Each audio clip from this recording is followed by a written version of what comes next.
Make sure you tune in and stay positive and girl power.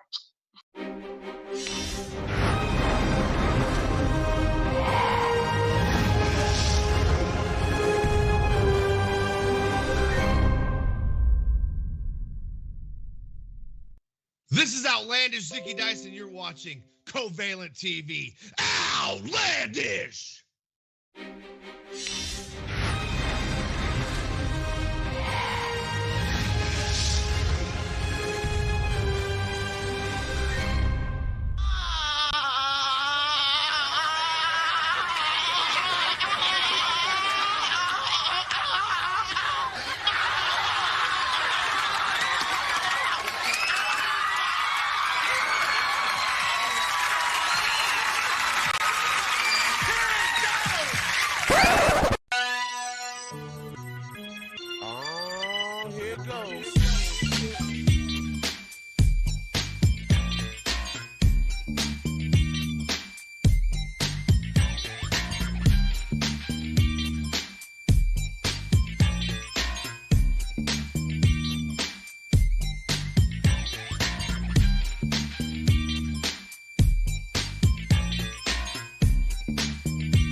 Okay, y'all.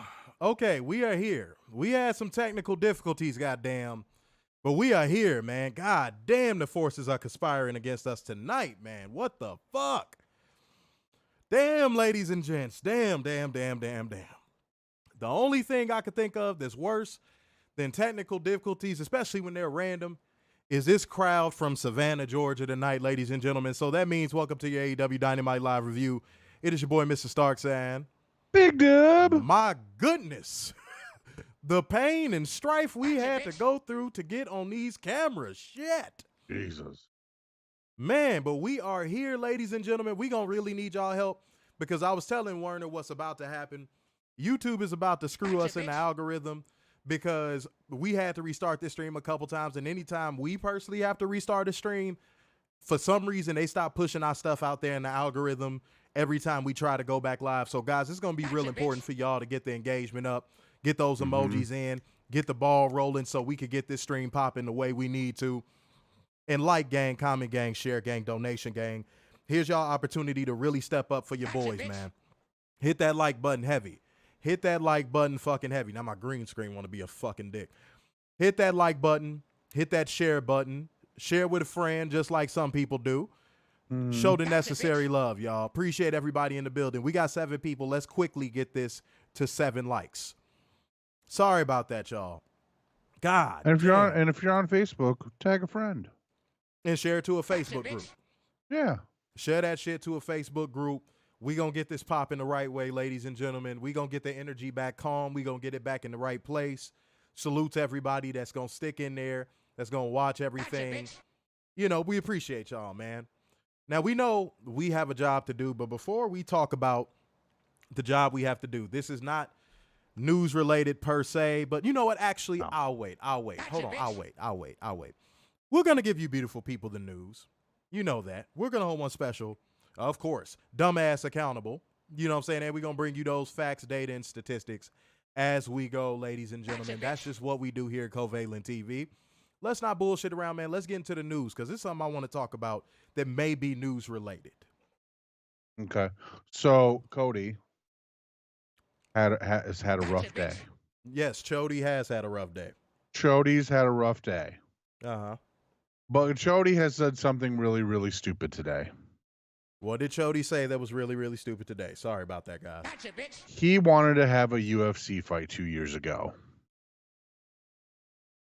Wait, what? Yeah. I'm thinking you finna talk about that other shit. I'll talk about it then. Go ahead. Oh, well, you said jump into the news. I'm like, let's jump into the news then. No. I was talking about something else. We'll get into that. Oh my God. Oh, okay. Screen's being a dick. Go ahead. But him and Brandy had the discussion. I told my wife I wanted to do one fight. I told her this 2 years ago. I think I was looking for some sort of massive financial windfall. I don't know what it was, but I told her I wanted to do one fight. Mm-hmm.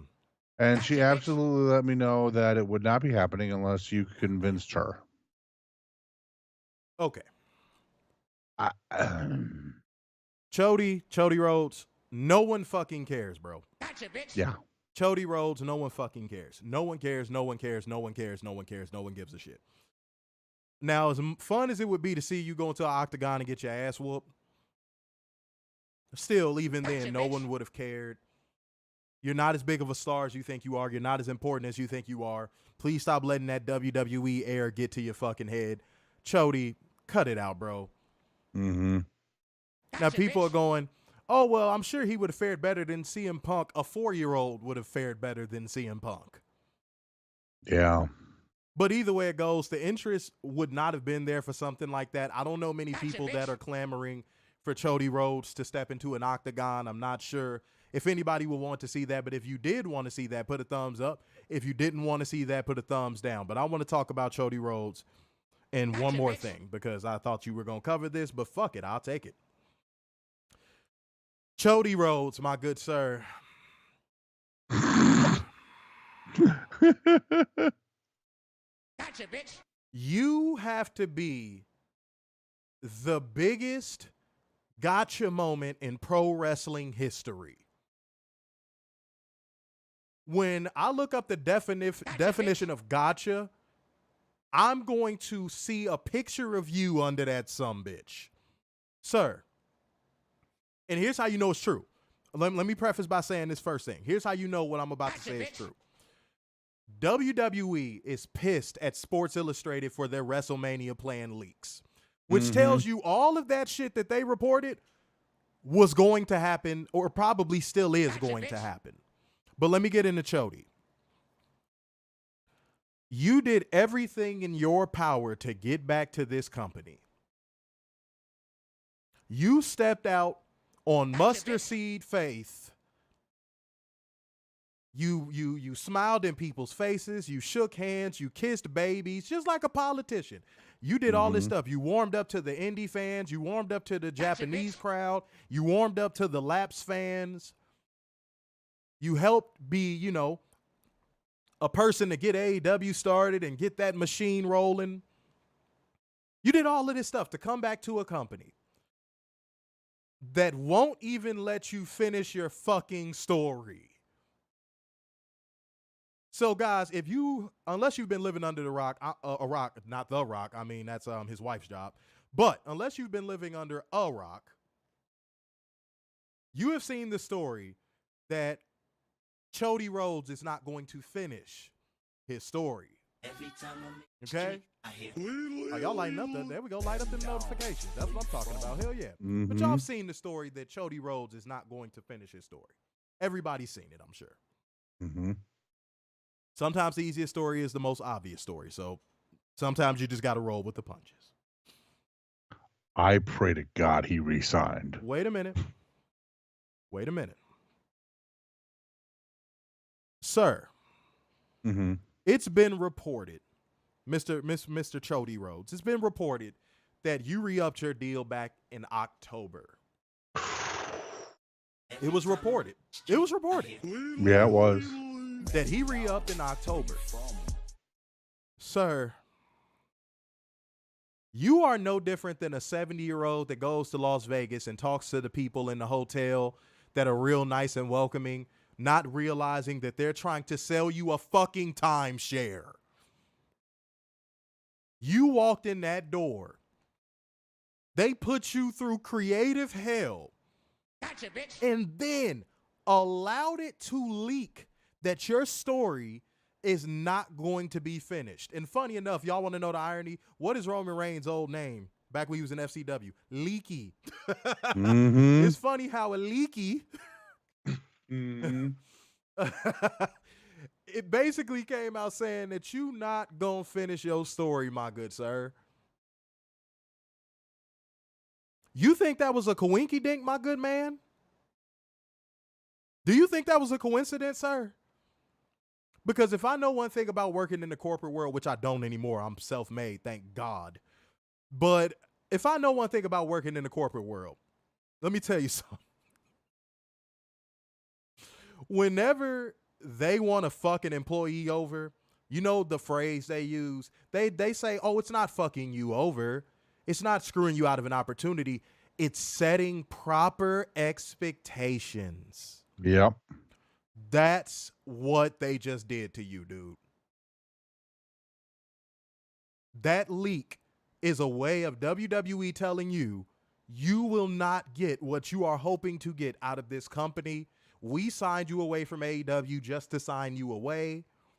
We had no real plan of pushing you at a Roman Reigns level or a face of the company level. We just brought you back so the guy that was utilizing you can't utilize you anymore. They did the same thing with Jade Cargill. Yep. And they're going to continue to do the same thing with Jade Cargill. Somebody must have not liked that Cody Rhodes story because we lost a like. But it's the truth. You don't have to like it. The truth don't change. Fact. If that is one thing I know about the truth does not change. So, Chody, how are you feeling, sir? I really want to know. I want to see a Cody Rhodes interview now. Oh. I wish somebody could put a camera right in his face right now live and just be like, how do you feel? Oh, like right after he found out he was losing to Roman last year? I would want to know how he felt after this leak. Mm-hmm. You think that just, okay.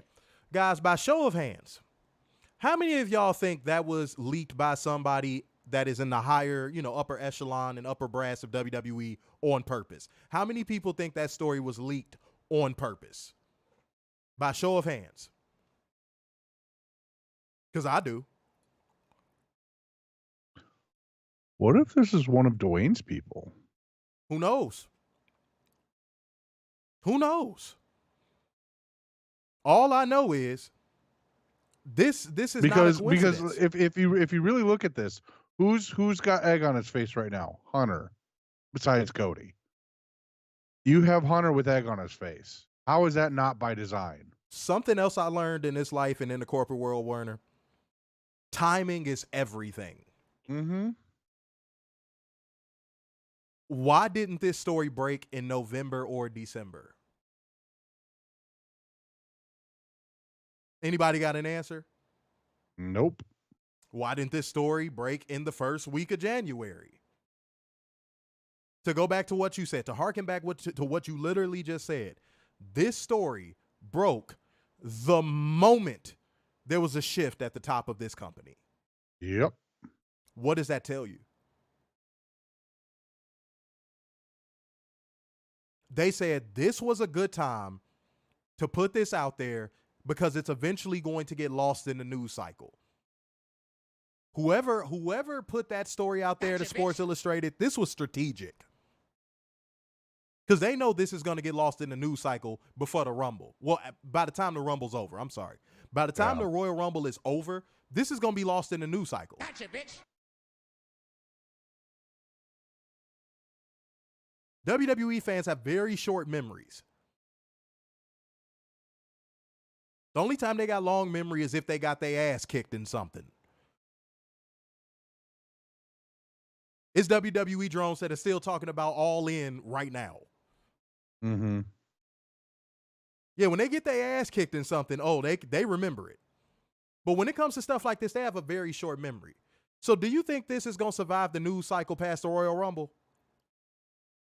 Nah. I'd be shocked. Nah, it won't. Those drones are going to be on a high from that Royal Rumble. They going to forget that story even leaked. I'm sure when they do the WrestleMania press conference, I'm sure somebody will throw a softball at Cody about it. Now, do you know what else this is, Werner? Something we talk about all the time. This was conditioning. Oh, yeah. They are conditioning their fan base. Anybody who's a fan of Cody Rhodes, they're conditioning them and going, get ready. This ain't happening. They don't want another reaction like last year. They're like, we're going to brace you for what's about to happen ahead of time so you don't hijack the show. Mm-hmm. Does anybody in this comment section still think this wasn't WWE leaking this? Because if you still think at this point this wasn't WWE leaking this, you're dumb. I'm sorry, you're dumb. You're a dumbass. like certified.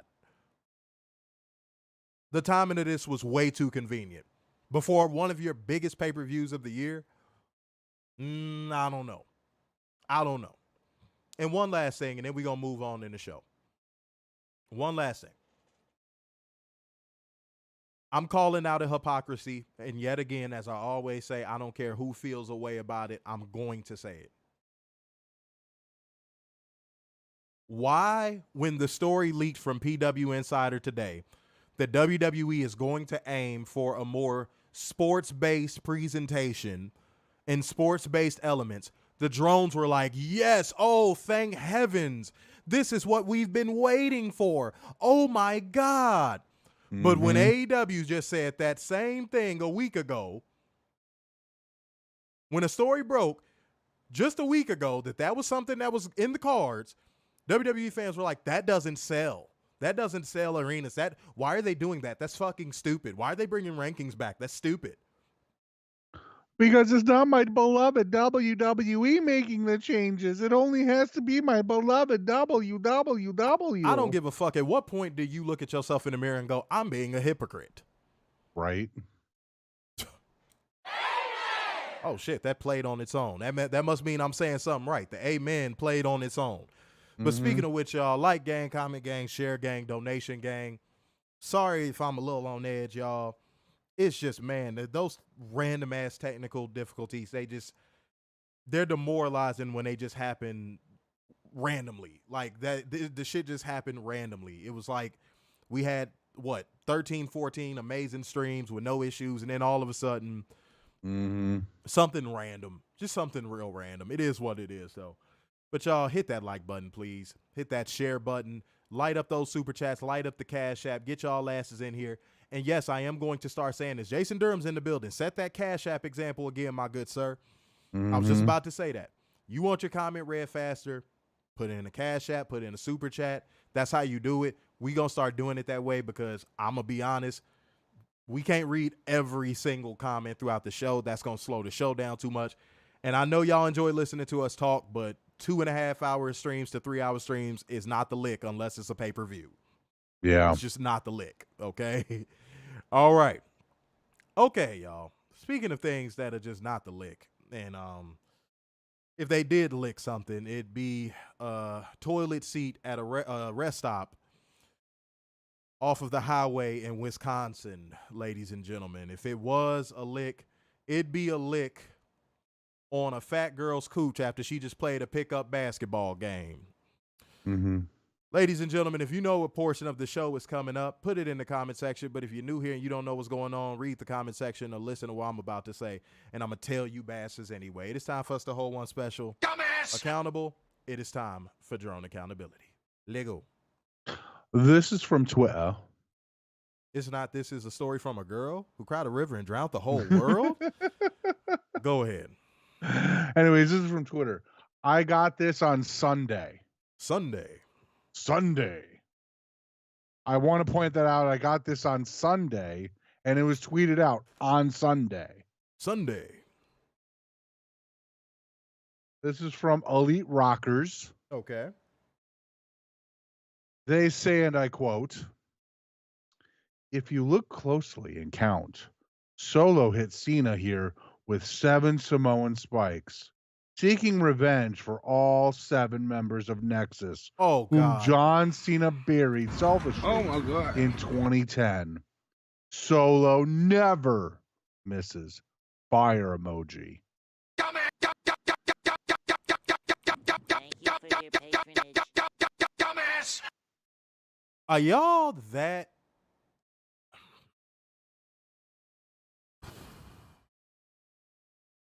Here's how you know WWE fans are desperate for good creative. When they start coming up with their own canon and lore, that's how you know the shit sucks. What?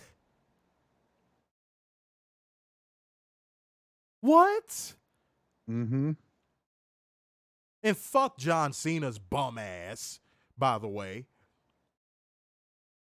I had a couple drones get tight because one person had posted on Twitter, this isn't my drone accountability. oh, to think we're this close to Cena having his last match. And I said, good. Good. The further he gets away from the industry, the fucking better. Facts. The further John Cena takes his fucking jorts away from television, the better. I don't care about him playing a peacemaker. I don't care about him doing movies with Lil Rel. I don't give a fuck about anything John Cena has going on. Please stop trying to make me care about John Cena. Fuck his commercials, fuck his movies, fuck his shitty wrestling ability, fuck his stupid ass theme song, fuck his jorts, fuck his dumb ass colorful hats and shirts. Everything about John Cena could get packed up. The dude ruined professional wrestling for the better part of a decade. I don't want to hear about that. And fuck Solo Sikoa's old boring ass. I don't take him seriously at all. The dude looks like he's 3 seconds away from cracking a smile every time he's out there because he's a big fucking goof. I'm in that type of mood tonight. Those fucking technical difficulties got me pissed. I'm in that type of mood tonight. Fuck out of here. Pack John Cena up. I'm so tired of people sucking his dick. Mm-hmm. He ain't the go to shit, and neither is Roman Reigns. Lord. Jason Durham has said, I love the stream very much, but this will be the one week I won't be able to donate. But Saturday is okay. Royal, that's Royal Rumble. We'll see. Mm-hmm. We'll see. Don't get eliminated. Okay? He gonna get thrown over the Cash App top rope. Don't do it. But like, gang, comment, gang, share, gang, donation, gang. I appreciate everybody in the house tonight. Keep the good energy going. Okay. I think somebody came through on the Cash App. Let me check. Hold on. Hold up. Wait a minute. Marlo came through with the 5 schmackaroos on the Cash App. Thank you so much, sir. There we go. Kicking it off, man. Two more donations to send us to church. Fuck it. My green screen want to be an asshole tonight. It's going to be an asshole tonight. As long as y'all can hear me, that's all I give a shit about. Okay? Appreciate y'all, man. All right, now it's time for me to hold one special. Dumbass! Accountable. Oh, boy. Y'all. Guys, it's rare when I say one is a doozy, but here we go. This one's a fucking doozy. Get ready. Please get ready, okay? This one comes from screen name JRK. Also at Blunts Mahoney. Blunts Mahoney. Okay. Screen name JRK has this to say. But first, before I say it, let me give context. Guys, the context of this drone accountability is a picture of Eddie Kingston with no shirt on. Oh, God. So JRK said this to this picture because somebody criticized him for looking that way, because we all know how Eddie Burger Kingston looks. JRK said, this is the ideal male figure. You just have to get used to it. Eddie is our king because he's real. His struggles, demons, and triumphs tell a story of working through what may or may not be holding you back in life and never giving up and sticking to your guns and being yourself. You are a bubba bitch. Shut the fuck up. Shut up. How can people that colonized and dominate the whole fucking world damn near be so dumb? What are you talking about? Eddie Kingston is the biggest fake tough guy you could ever see in your life. Mm-hmm. The dude acts like a chick on his fucking period. Boo-hoo, he had to sell some of his wrestling gear to get by. Like it's not people Name one sleeping wrestler under, that doesn't do wait, that. let me cook. Like it's not people sleeping under a fucking bridge right now wondering where their next meal is going to come from. And y'all praising a fucking douchebag with arched eyebrows sitting here talking about I had to sell my wrestling gear to keep going in life. Shut the fuck up with this Eddie Kingston nonsense. Grown men sucking him off makes me sick. He is not good. People having dissenting opinions is old fucking K. Go ahead, man. A lot of wrestlers do what Eddie does. And yes, there are a lot more people who are living under a bridge or on the train tracks or anywhere else outside in the cold right now where it may be snowing or sleeting or whatever and freezing themselves to death, where everyone else throws a huge hissy fit over fucking Eddie Kingston. Talk about people that prop up a guy. His fan base has to be the people that live in their mom's basements. Gotta be. Has to be, because there's no other way. No other freaking way. Bro, I'm just so tired of it, bro. Every time I gotta hop on on social media, I gotta see people praising this shit stain. Mm-hmm. You want to talk about the worst part of AEW's fan base? Not only are some of them indie dweebs that only like those indie style gimmicks like Orange Cassidy, but the Eddie Kingston portion of the AEW fan base is absolutely unbearable. Facts. You cannot criticize Eddie Kingston in any shape, form, or fashion. Even though Eddie Kingston has no shape, form, or fashion. You can't criticize him. It's like against the rules. You don't like Eddie Kingston? He's a great mic worker. How can you not like him? He's so real. Real recognize real, and I'm real, and that motherfucker don't feel real to me. 5-year-old could do his promo and be more believable. Do you know how many people I've seen do the Eddie Kingston shtick and better?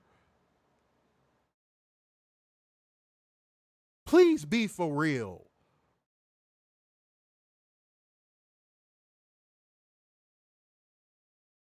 Be fucking for real. I watched Raven do a toned down version of the Eddie Kingston shtick for years.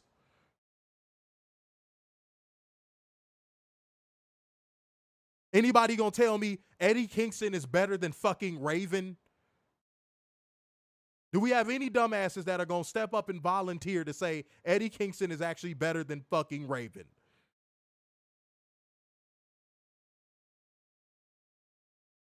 Lord.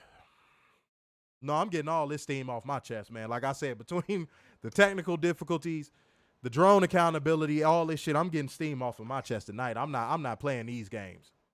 All the hypocrisies I've seen on social media today, I'm letting it off. Tonight is one of those. I'm letting it all off. I had this on my spirit before we came on.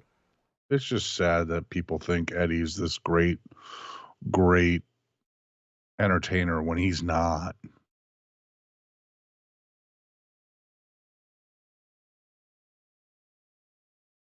Dude, and they want us to buy that shit.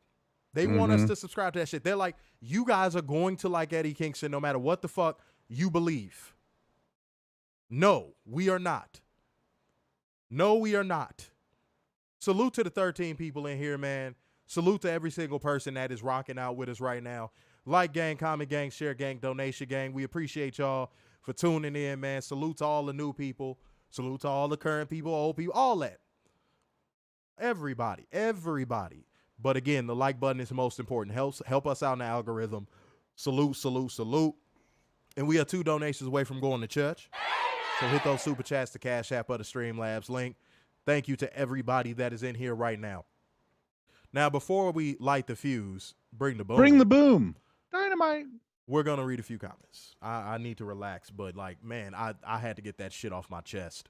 Before we get into comments, I told you last night I had this epiphany about the TV deal. And it's something we didn't talk about yesterday. Now, we all know that somebody was whining about the bidding war of 2024. Right? Oh, my God. Yeah. Let's just say Tony won the bidding war of 2024 for everybody. But the bidding war of 2027, that's going to be a whole different picture. I'm listening. I think WWE is going to throw around a lot more money especially if Dwayne is chairman. I'm listening. Like who? Give me an example. I mean, I think they get everybody back, like Alistair, probably the whole House of Black, really, if you think about it. Yeah, if they want them, yeah. Yeah, I would think I think people would want to work if he is as hands on as we think he'll be.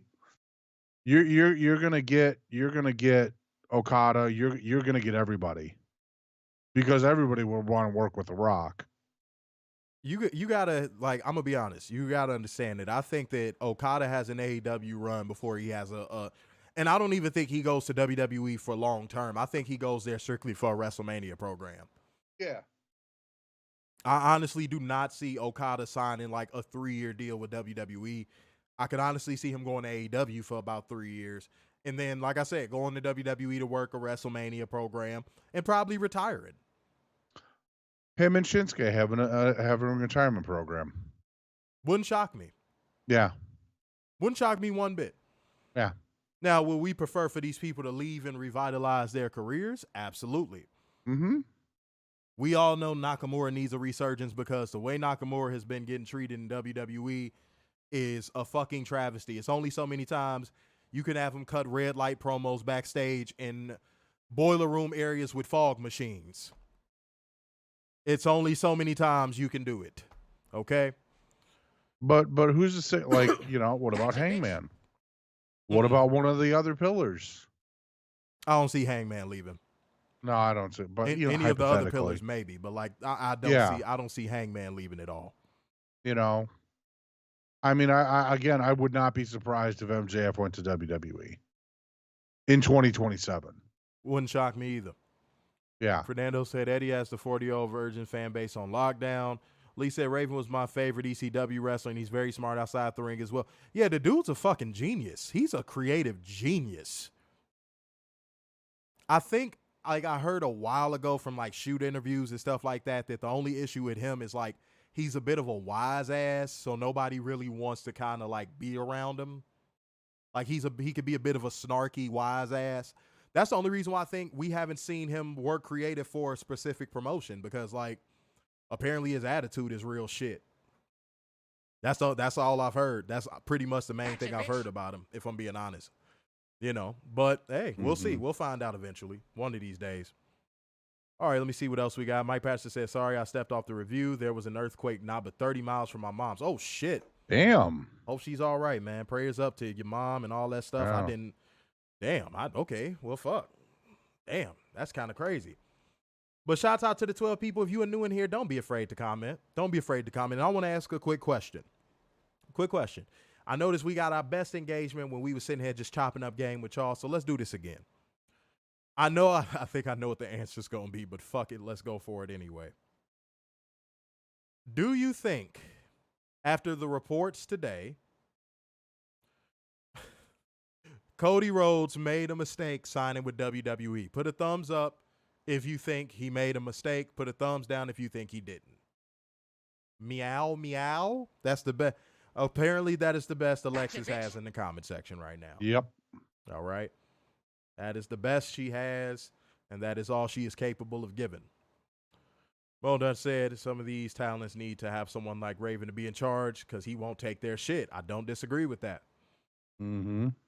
I don't know what to think of meow meow. I don't. I don't have a clue. Earthquake was 4.2. Sheesh. Mo Dunch with a thumbs up. Catherine, you think he didn't make a mistake? Fernando thinks he didn't make a mistake. Y'all gonna have to get some elaboration. Mike Patterson said thumbs up, and he knows it. Yeah, you could tell by the interviews. I was gonna save it for Saturday, but like you could tell by his interviews, he's demoralized. Yep. Cause like, what did he say? What was the one quote he had said that I was just like, oh, that's sad. You could tell this dude is broken. I'm gonna find it. Hold on, real quick. I'm gonna find that shit. Mr. Mayhem said Cody Rhodes could have made himself AEW World Champion. You could have finished the story that way. Like how hard is it to switch belts? I mean, I know it's not Daddy's belt, but Not everything has to be about daddy. Dog, I'm gonna tell you something about a person like Cody Rhodes. He wants to not only have that prominent position and that accolade, but he wants the crowd to be cheering him at the top of their lungs. Yeah. He doesn't he's that type of dude. He's so insecure, just like Cena was. He's so insecure about his reactions that he will do anything that he possibly can to get cheered. Yeah, he wants to be Superman. Like, if Osama bin Laden was still around, Cody Rhodes would have asked Tony Khan to pay Osama bin Laden to show up and win the world title so he could win it off of him just so he could get cheered. Facts. That's how desperate Cody Rhodes is to get cheered. Even when he hugs kids, it's like, oh, it's so fake. Same thing with John Cena. God, I wish my mom was still here. She would be in the comment section saying the same thing. When John Cena would do that Make-A-Wish stuff, it just seemed so disingenuous. Mm-hmm. It was always cameras there. He was always in full fucking merch. Y'all notice that? Y'all remember that? Yeah. That's what Cody Rhodes seems like. Like every time he does something, it's like, oh, dude, you just have to get yourself over. By any means necessary, you just have to get yourself over. Mm-hmm. Product be damned. Catherine said Cody knew what he was getting into, and then he re-signed with WWE. No. After the story that just leaked, I don't think he knew. Now, at first, I agreed. Remember, I said that. I said that after WrestleMania. I said he signed up for this. Now, after seeing that quote that I saw, I'm like, oh, he didn't see this coming. Yeah. Oh, he actually feels blindsided. I'm going to find that bitch. Hold on. Give me a second. I'm finding that. Fuck out of here. I also got to think, if you're in AEW right now and you want to jump ship, I wouldn't now. I wouldn't at all. I wouldn't at all either. Look but at Jade Cargill. Why would you? Again, in the Biden basement, in the bunker. Hold on. I'm gonna find it. Keep entertaining the people, sir. Give it a shot. I mean, it's one of those things where, you just keep giving yourself black eyes and no one wants to go there. Now, I know I just talked about the bidding war of 2027, but that's when you have a dynamic shift at WWE.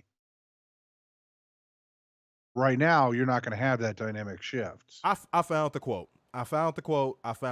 This is sad. This is via interview with Bleacher Report. This is a sad quote. Cody Rhodes has said nothing but respect. I am a Rock fan. I don't think he's the type that would come in and meddle with the story that's being told over the past 2 years. I think he's probably up to something else. But you never know with WWE. Tell me that don't sound like sadness song. How are you not broken after that? Like, honestly, Dwayne shows up, you have to be broken. If that don't sound like a man that's resigned to his fate, but he's still trying to be politically correct, I don't know what does. Because if I'm still politically correct, I can still get my title shot because I'm Cody Rhodes. And dude, you're never gonna finish your story for one reason and one reason only. Not just because of The Rock, but because, again, WWE did not want you to be the face of the company. They saw an opportunity to hit Tony Khan's promotion in the leg with a lead pipe and took it. That's it. Yeah. What did Gene Wilder say in Willy Wonka? You get nothing. You lose. What were you thinking? Mike Patterson said WWE realized the carrot that they were dangling in front of him has rotted. And they're not even trying to do damage control for him. No. Catherine said, I also think that Vince is still in charge. If Vince was still in charge, Cody might have finished the story this year. Stop.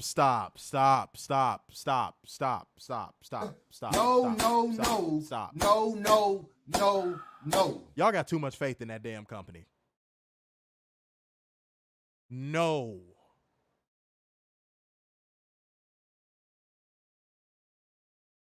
Catherine, let's exercise logic here. Let's try logic. Usually you on the ball, but let's play the logic game real quick. Werner, if you say you have to go to the grocery store to get orange juice, milk, and eggs, what are you gonna go to the grocery store and get? Orange juice, milk, and eggs. If WWE wanted to put Cody Rhodes over Roman Reigns, what would WWE have done? Put Cody Rhodes over Roman Reigns.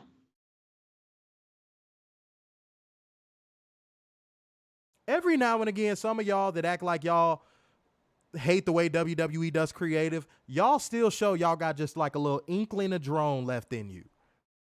Y'all still show y'all just still got like just a little faith in this company that they're going to do the smart thing. Marlo said Catherine sounds like Maria. Gotcha, bitch. Yeah, right there she did. Mm-hmm. Right there she did for sure. This is a scripted sport. They could put Cody Rhodes over Roman Reigns on next Monday's Raw if they wanted to.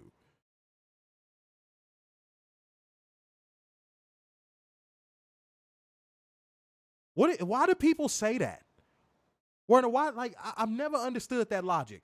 Oh, well, they didn't do it this time, but if this person would have done it, they would have, woulda, shoulda, coulda, my motherfucking ass. Yeah.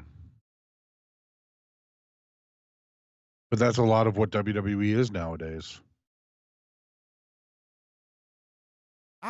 Come on, bro. Y'all, come on, man. Come on. She also said, I want to see Rock versus Roman in Mania.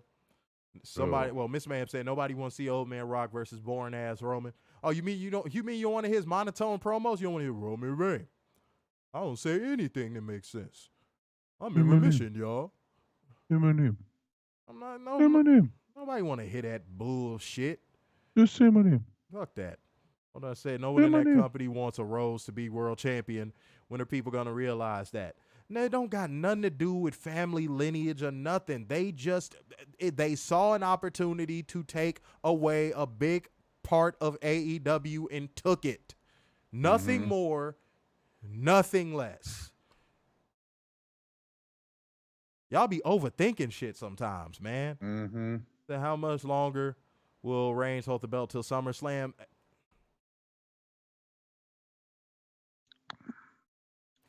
Werner. Do we know where 41 is? Werner, didn't Paul Heyman say in an interview not that long ago, Roman Reigns is going to drop that belt when Roman Reigns wants to drop that belt? Yeah. There's your answer. Oh, God, and here comes Maria. Oh, Maria, no. Y'all are fucking delusional. Seriously? Seriously? Abbott and Costello, new commenters, said, I haven't watched WWE since Roman showed up and was gift wrapped the Fiend's title.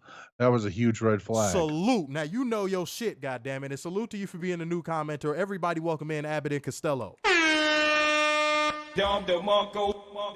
Honestly, I'm going to tell you, Abbott and Costello, I told Werner this, and I've said this on stream multiple times. The moment I saw the writing on the wall with Roman was literally the moment he debuted. When he had on that damn turtleneck. When I saw who they put next to him, I said, God damn it. I said, this is a vehicle to get him over. Mind you, I knew nothing of him before that. The moment I saw Roman Reigns next to who was once Tyler Black and John Moxley, I said, that Samoan Jason Momoa looking motherfucker is the one they're trying to get over. And his name was Leaky. I knew, like, if I said to myself, if I know Vince like I know Vince, that's the motherfucker he's trying to get over. And I bet that man ain't got no skills to save his life. And what happened the first match they had? They protected the shit out of him. They had Seth Rollins and Moxley be the workhorses their entire first match. Yeah. I knew it from the debut. You was finna say something, bro. Go ahead. Elise said, so does Punk get the Cody treatment too? I think he gets less than the Cody treatment. Yeah. Cody main evented Yeah. WrestleMania. I don't think Punk even gets that. Punk is getting the happy to be there checks that he went back there for, and that's what he's getting. Mm-hmm. Abbott Costello said Roman is probably the most overrated and overpushed of all time at this point. Honestly, I would say last year he passed Cena. Up until last year, I had Cena in that he was locked in there for a very long time. Mr. Mayhem said Moxley was the best member of the Shield. That is, at this point, that's been proven. Yeah. Seth Rollins just comes out in goofy clothes and does a fake Joker laugh and a fake Joker persona that's not good, and his acting is terrible. Julius Wright said all we need to do is email Warner Brothers Discovery and David Zaslav to force Tony Khan to stop pushing these geeks. Even then, Tony Khan would probably trot them out at an upfront and be like, see, they're nice guys. Mm-hmm. Huh? They hug their mothers and give them flowers. Meanwhile, Eddie Burger Kingston can't button up a blazer to the top. No. Or tie a tie. All right. It's time for us to light the fuse. Bring the boom. Dynamite. Let's get into it, y'all. Man. I'm sorry, y'all. Tonight is one of them nights, man. God damn, dude. Let's go.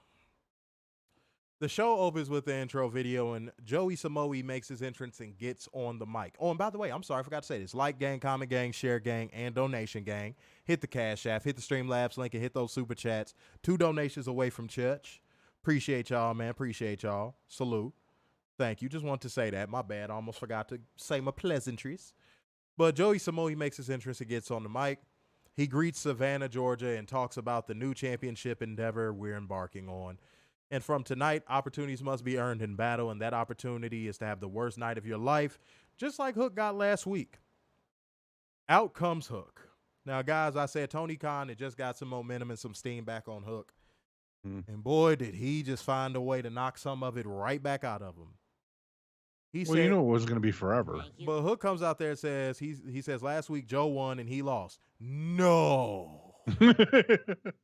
What? Thanks, Captain Obvious. I would have never known that if you didn't tell me, Hook. You know? And he shakes Samoa Joe's hand and pulls him in close and says he doesn't know when or where, but he'll see him again.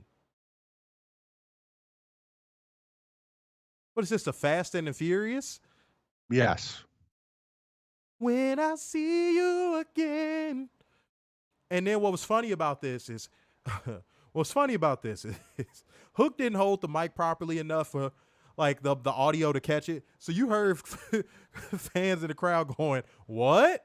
Because I'm sure to them it just sounded like Yeah. Just like that, you took steam right back off of Hook.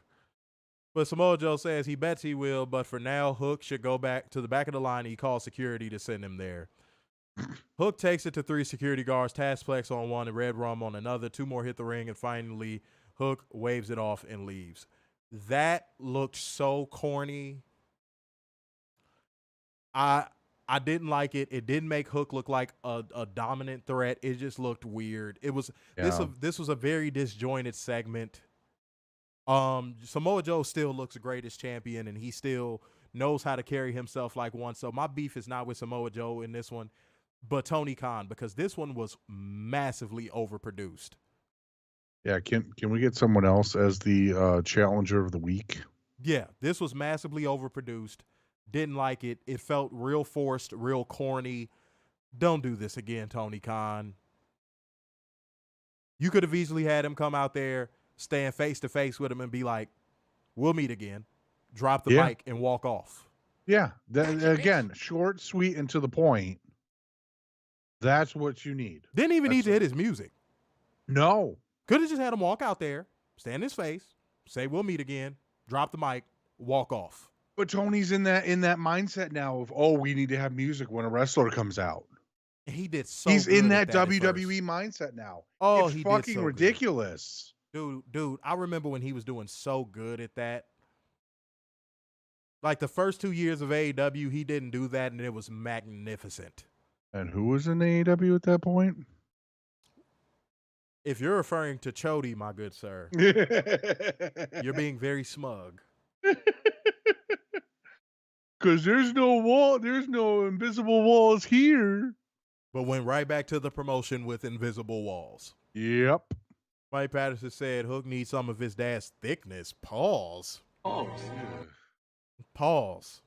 I mean, he could probably, get on some steroids and, gain like 20 pounds. I wouldn't have framed it that way, though.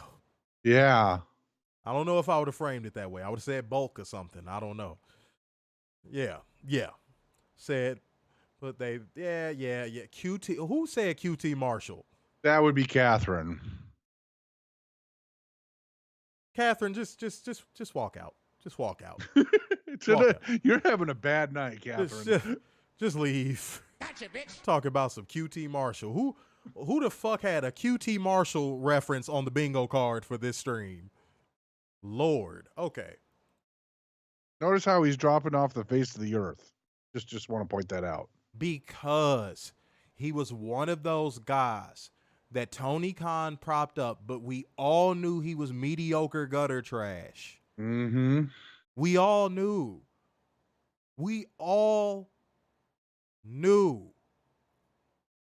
That QT Marshall wasn't worth his weight in shit.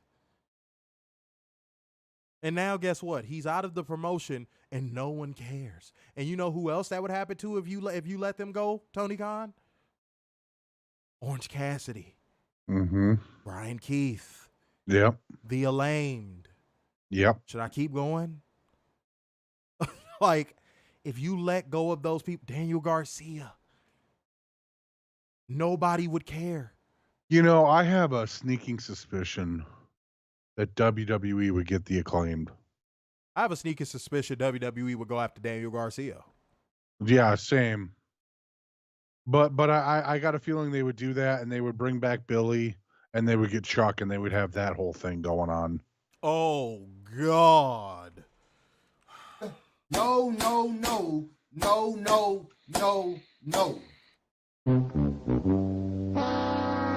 Is this like piss me off night or something? What's up? What's going on?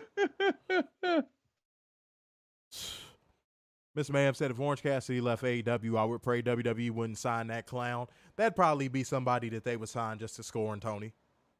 Yeah. Because that's his boy. And he's been international champion for 25 years. Oh, okay. Don't. You want me to cut this bitch off manually, don't you? Good God, Maria said. I can see QT showing up at TNA. To do what? Yeah. And if he was going to show up, he should have showed up, a couple weeks ago? You know where QT Marshall's best suit? Mexico? Off camera as an agent. Mm-hmm. Trainer. Nothing more, nothing less. WWC. Mo Dunn said WWE can have the Acclaimed, Orange Clown, Garcia, and the Burger King. I'm going to say this again, Werner. Just in case anybody wants to act like they don't remember what I said. You take all those people off the AEW product, it immediately gets better. Yeah. Oh. Gotcha, bitch. Just like how when Britt Baker went off TV, the women's division got better. Toni Storm came into her own. Isn't that amazing? Yes. One person leaves and it just it's a 180. On the men's side, if you get rid of all of those people that you just named, the men's side becomes immediately better. I mean, in an instant. We forgot Chuck Taylor too. Man, Chuck Taylor is like a non-factor at this point. Yeah, that's true. I hardly even recognize when he's there. But see, this is only like 5 or 6 of a 125 man roster right now. And I'm not even talking about the women's division, just 125 guys. And he needs to trim some fat. Yeah, Yeah. I agree. All right, let's keep it rolling, y'all. Commentary hypes tonight show up, and Samoa Joe joins them for Hangman Adam Page going against Penta, ladies and gentlemen. Let me do this. Some people may not like this. Some people may not like this. This is another example. Before I get into the match, this is another example of Tony Khan looking everybody in the eye, be it in the arena or watching at home, and going, you are going to like this person. And I'm going to explain why. Throughout the entire course of this match, who was getting cheered for? Penta. Who was getting all of his chants done? Penta. Who, every time they did a move, the crowd reacted? Penta. Tony Khan. Hangman Page, as a main eventer, will not work. I think we've proven that already with his world title run, haven't we? But he keeps trying. My man, Tony Khan, I'm being so nice, bro. It will not work. Upper mid Carter, sure. Occasional main event feud, sure. Sure. Chase, never champ. But him as a main event mainstay, it won't work. Stop trying. The crowd was cheering for Penta over a dude that is in a main event program. What does that tell you?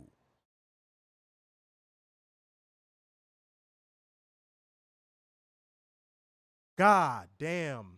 Okay, back for commercial. I'm going towards the end of the match, guys. I'm sorry. Back for commercial. Hangman Page hit a brain buster. Again, taking a moment to look at Samoa Joe. Corner lariats, Penta with a fireman's carry, jackhammer, still no. Hangman blocks the ode to Jim Breaks and hits a Liger bomb for a near fall. Trading elbows for chops on the apron. Penta has him, fear factor block, dead eye block, booting the ropes, buckshot denied. Then it was he hit him with a driver, which wasn't enough. Hangman Page has him.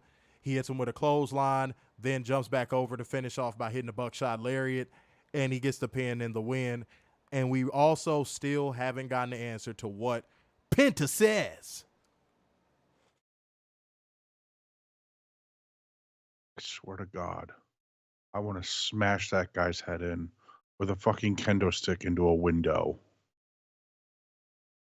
Well, what about the window, sir? Someone paid for that window.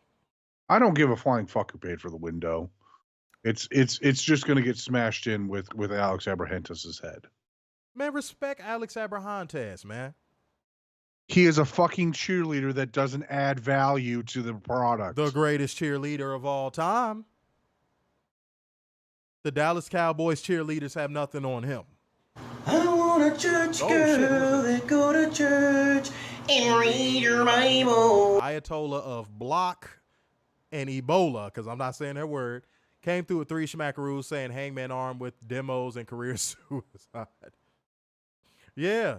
I just, the Hangman, he needs to stop, man. Tony Khan needs to stop trying with that dude. He needs to stop trying with Alex Abrahantes too. What do you have against Alex Abrahantes? Honestly, he doesn't add value. He doesn't do anything.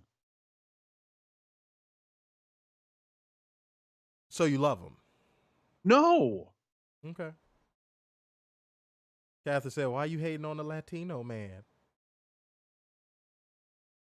Penta's fine. I don't like Alex Abrahantes. Fernando said, Werner, what did Alex say tonight? Fuck off. Mr. Ma'am said Alex Abrahantes has tons of charisma. Of course, we know this. We all know this. The only person that doesn't know this is Werner. Yes, he has the energy of a 15-year-old cheerleader. And it gets the job done, and it makes him the greatest hype man of all time. No. Speederman does think Alex is great. Yes. Yes. Bud. Yes. All right.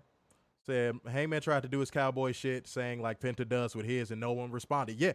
Even though the crowd tonight in Savannah, Georgia was absolute gutter trash. Try. I don't think even a hot crowd would have responded to Hangman. They're just tired of seeing him being force-fed in the main event picture.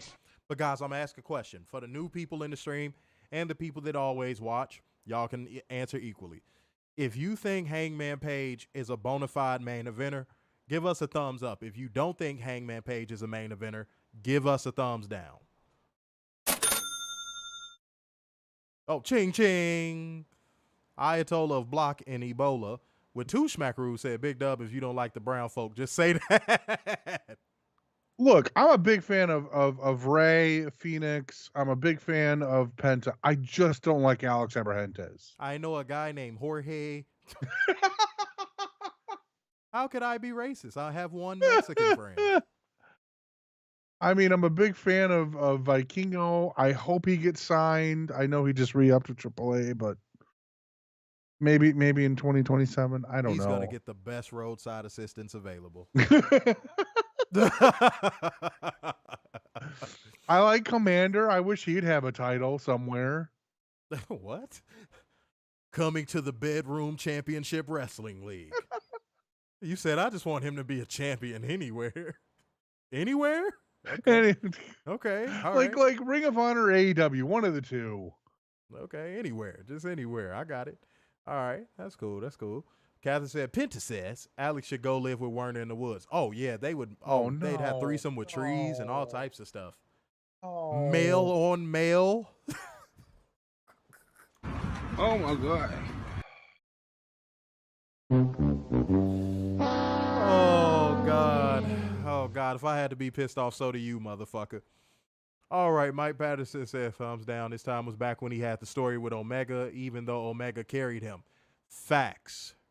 Yeah, that was probably the peak, the tag match. I got to save my voice, boy. I feel like my voice finna go out. Got to interview tomorrow. Wouldn't you agree with that? What's up? The peak was the tag match. Yeah, it was.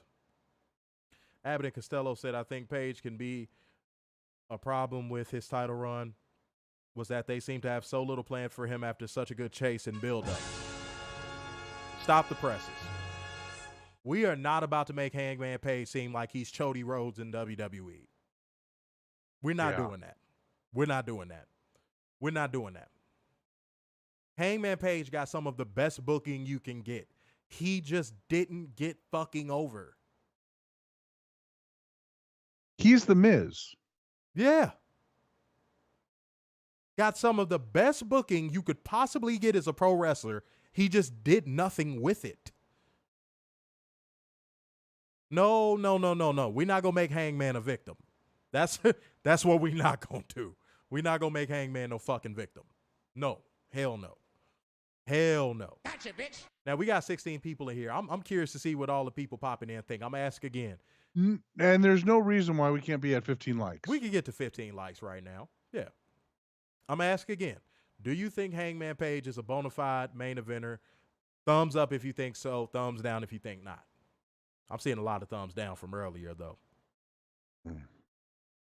Well, I said Hangman got to get rid of that 70s prawn stash, too. Yeah. You know, that bark would be on fire. Yeah, that bark would be on fire. You know what I'm saying? Tree love making is not for everybody. Maria said Werner wants to slap that meat. Oh, God. Oh, No. Heather said Hangman is boring as hell. Mike Patterson said Hangman is a victim of the lack of getting himself over. Yeah. Facts. Well done said Swerve's promos on Hangman over the feud has been dead on. Yeah. Mm-hmm. Absolutely. I don't disagree with anything Swerve has said about Hangman. I don't. But let me see what we got, because the Ayatollah of Block and Ebola said, fuck Hangnail and his workers' rights. Oh. CM Punk's in the stream. We going to church, man. We need our spirits cleansed. Somebody hit the Cash App. You know what? Let's hit the Cash App for 20 tonight. Somebody hit the Cash App for 20 schmackaroos tonight. But for now, let's go to church. Tell him. I'm not gay no more. I am delivered. I don't like men no more. I said I like women. Women. I said women. I'm not gay. I would not date a man. I would not carry a purse. I would not put on makeup. I will love a woman. Now listen, y'all pray. That's how we doing it, y'all. That's how we doing it. Keep the church energy rolling. Keep it rolling.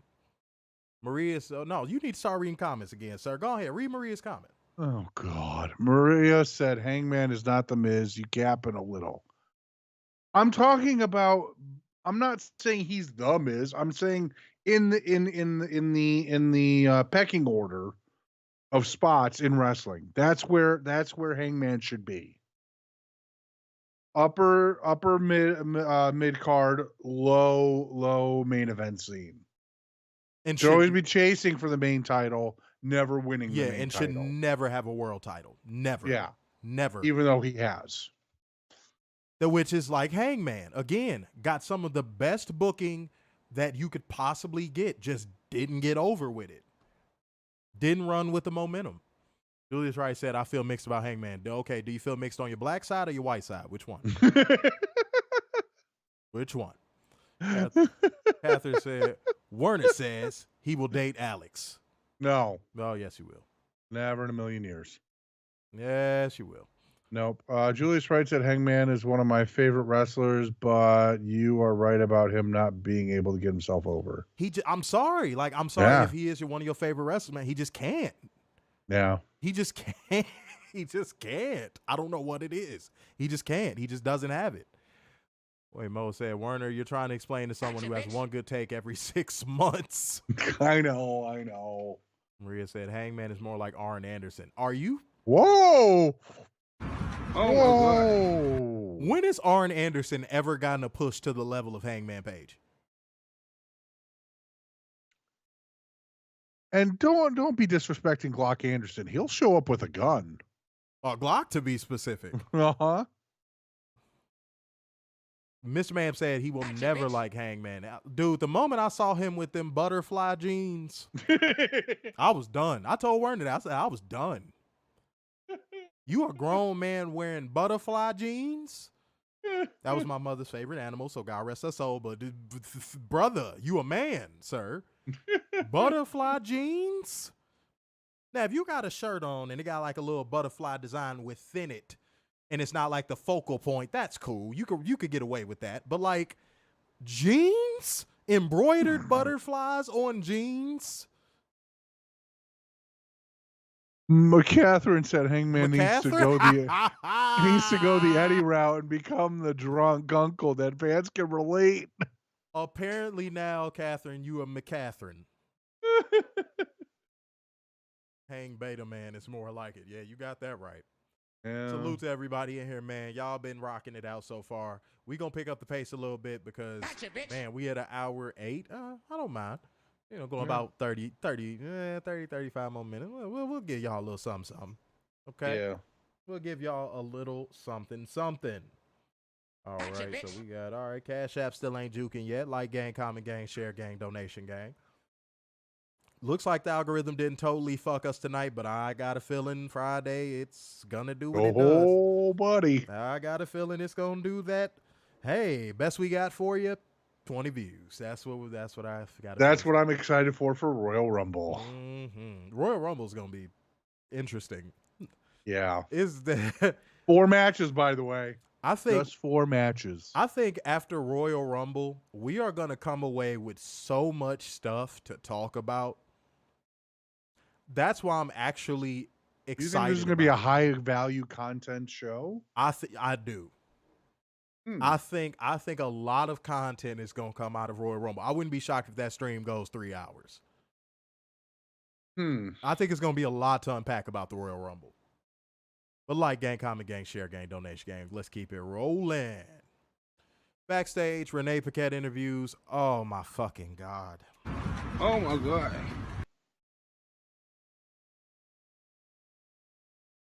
Daryl, save your voice. Interview tomorrow. Save your voice.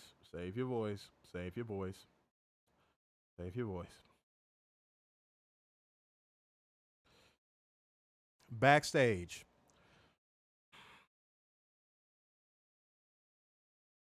Renee Paquette interviews Orange Cassidy. Escape. Escape. Escape. I'm seeing escapes. Escape. I can't do it. I can't. Don't I tense can't. up, man. Don't tense up, man. Where you going? Settle that, mother. Yeah, y'all are probably right. Y'all are probably right. I just cannot. He's gonna face Roderick Strong March 3rd at Revolution. That Yeah. I'm good. It's Catherine's horny for Michael Cole on commentary on Friday. I know. Yeah. You want to know the only positive of Kevin Patrick? It literally kept us from having to hear Michael Chode on both shows every week. Yeah. I honestly want Michael Chode to fucking retire, but neither here nor there. Right. But Warren, I've reached a brand new point with Orange Cassidy that I don't think I've ever reached with a wrestler since Cena. You want to know what's going on with me right now, bro? I am at a point with Orange Cassidy where if there was a way, realistically, of saying what I'm about to say without it coming off as malicious or me getting karma for it, I would say it on every single stream and every single show that he pops up on. I'm going to say this one line. If I could get away with saying it, I would say it more often. Orange Cassidy needs to get injured. Yeah. And I'm not saying that because I want him to. I'm saying that because in order for this product to grow past him, he needs to vanish. And the only way he is going to get off of our television screens is if he blows out a knee, takes a bad fall. He needs to get injured. Yeah. That is the only way Tony Khan will be able to see how much better this product will be without him having him as a creative crutch. I mean, he's worse than a ceiling right now. He's like a black hole. Yeah, everything that gets near him gets the matter gets ripped out. Yep. You're never the same. You're never the same. And I have not felt this way about a wrestler since Cena. Roman Reigns, I saw it coming. Gotcha, bitch. I have not felt this way about a wrestler since John Cena. Where back when John Cena was on top, I would be like, the only way this product is going to get better is if Cena goes down. Catherine said even if he gets injured, TK will find a way to have him on the show. Okay, so Catherine, this went over your head. You having a bad night. That's okay. Maria has bad nights every night, so I know what she's doing, but you having one bad night. Let me explain. I don't give a fuck if Tony Khan wants to have him backstage in a Caesar's Palace segment where he's playing fucking roulette. As long as he can't get in a ring, win championships, the product will become better. Same thing with Eddie Kingston. The product will become better. The same thing with the Acclaimed. The product will become better.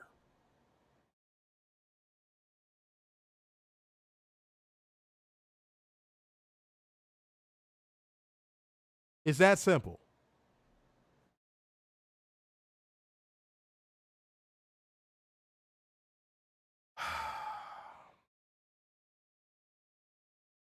Jesus fucking Christ. Okay. Let's keep going. Oh, wait. I have to say this because it has ramifications. He said he asked Tony to get some of his friends and some of his enemies and frenemies and put them together in a number one contenders match on Rampage.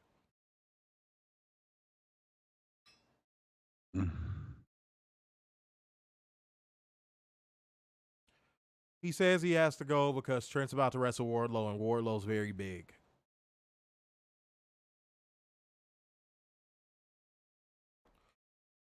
Back from commercial, the Young Bucks interview. Dude, it's like left hook, right hook, jab, hook, jab, uppercut. Yeah. Like it's punch after punch after punch after punch after punch after punch after punch after motherfucking punch.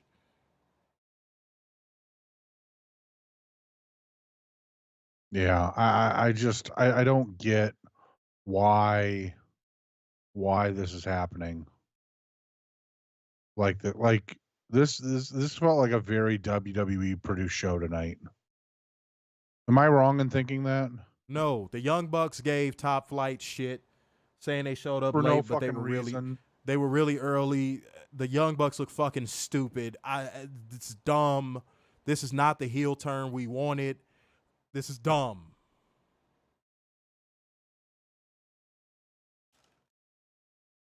Trent Beretta versus Wardlow. Obviously, Trent Beretta lost. Wardlow won by pinfall with the last ride. I hated this match. Why? This match should not have been as close as it was. This again should have been a squash. TK does not know how to book a squash match to save his fucking life when it comes to Wardlow. Everyone has to be a fucking 50-50 match with Wardlow. I don't know what the fuck Tony thinks Wardlow is not. At this point, Wardlow should just go to WWE. At least he'll get treated better there. Orange Cassidy is booked like how Wardlow should be booked. Facts. Let me say that again for all the people in the back. Orange Cassidy is booked like how Wardlow should be booked. But for whatever reason, he is not.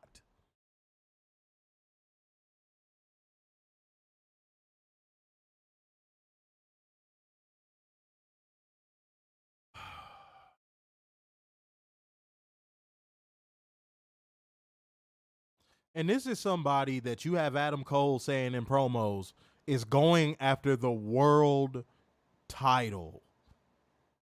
Gotcha, bitch.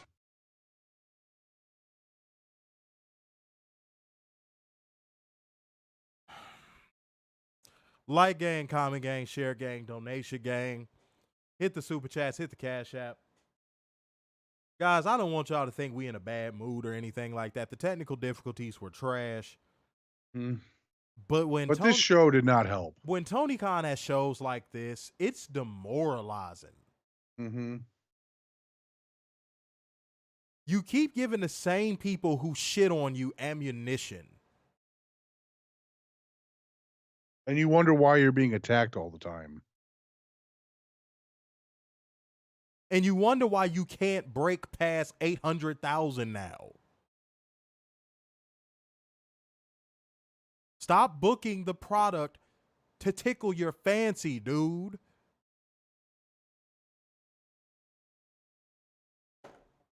You know what really pisses me off? He still has problems from year one. And that is rotating the roster in and out each week. Wait, Mike Patterson has said Orange Cassidy needs to just take time off. He won't. He won't.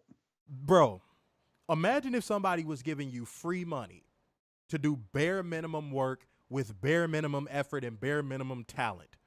You would show up to work every week with fucking bells on.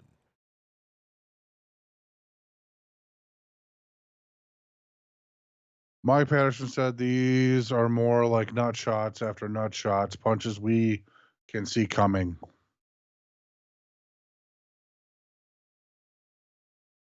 Well done said Wardlow is definitely gone when his contract is up. Tony Khan could have had the next Batista with more athletic talent and a better move set. And it probably wouldn't be hard to work on his charisma.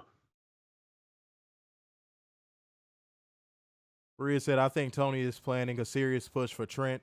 He is going to betray Orange and the best friends. Yes, the heel turn's coming. I agree with that part of your take. You could see it's clearly coming. They're even having him grow the heel beard and all that. You could see it coming. Yeah. But he's not going to beat Orange Cassidy for anything.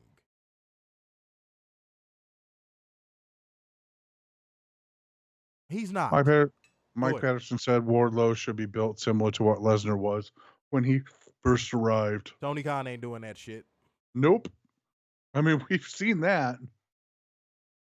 Moda said, get Miro on TV, Hobbs, House of Black, Ricky Starks, Guevara, FTR. This is what us AEW fans want to see, not this cartoon shit.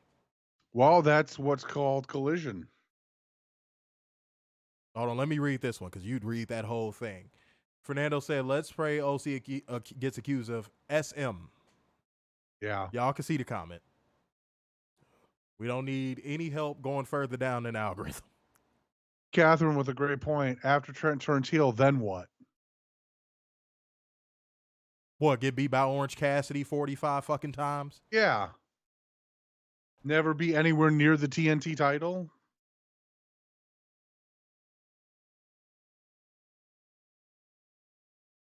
It may seem like we're being smart asses, guys, but we're really just trying to tell y'all what it's going to be. Mm-hmm. Where did Abbott and Costello go? Abbott and Costello, you still over there on Facebook, man? Come on. Where you at? All right. 12 people in the building on YouTube as well. Hit that like button. Hit that like button for us one time for the fun time, man. Let's do it, man. Okay. Let's keep going. Lord. Catherine said TK doesn't know how to use heels. No. He wears He doesn't them know. instead. He doesn't know how to do. He doesn't know how to use anything really. Unless it's man, Orange Cassidy. how can a man who fears for his life at a wrestling event know how to book heels? Mm-hmm. Post-match, the Undisputed Kingdom called Wardlow off as Orange Cassidy, Chuck Taylor, and Rocky Romero check on Trent. Let's be fucking for real. That Tony Khan pulled the WWE here. Everybody in Undisputed Kingdom looks like they could whoop their ass. Yep. Wardlow looks like he could take on Orange Cassidy and Chuck Taylor by himself. Mm-hmm. Why the fuck would they back down? Let's keep going. We get a video package for Adam Copeland versus Minoru Suzuki. Renee Paquette hosts a sit-down between Deonna Purrazzo and Tony Booty. And let me just say this. This was where they won back some points for me. The split screen Yes. of Deonna Purrazzo being in color Mm-hmm. and Tony Booty being in black and white was magnificent.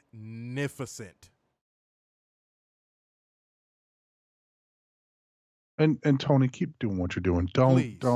Don't stop. You are at the pinnacle right now of what you are doing.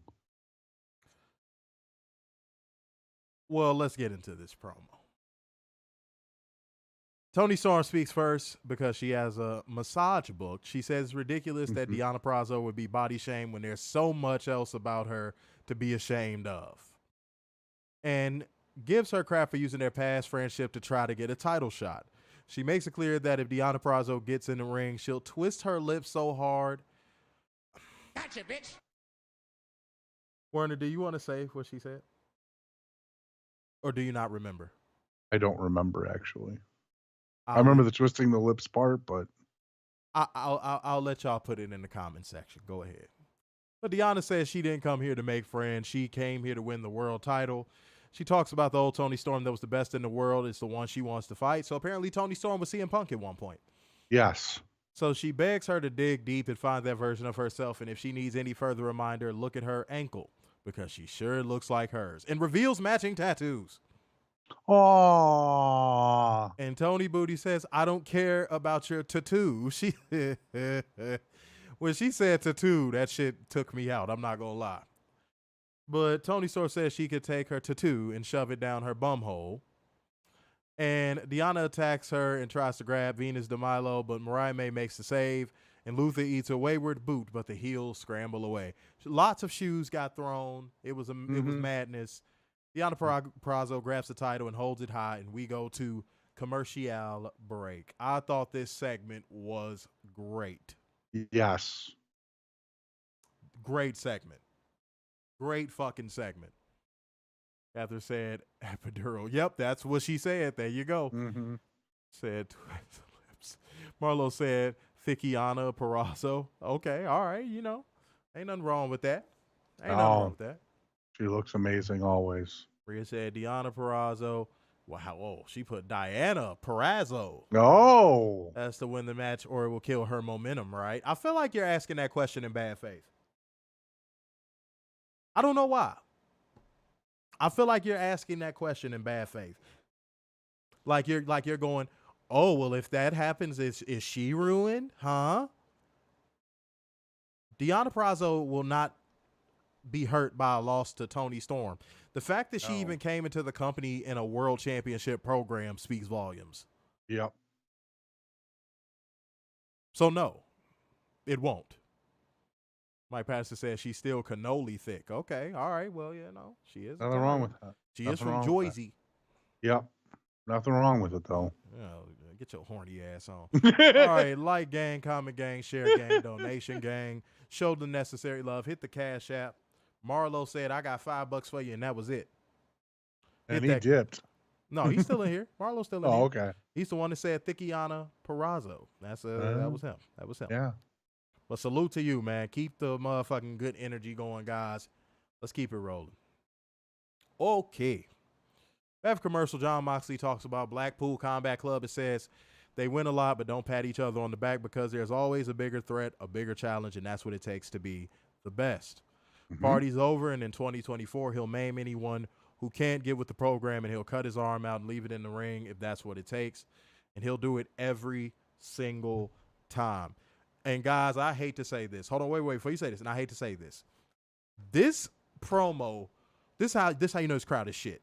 This promo got the biggest pop of the fucking night. Yep. Go ahead.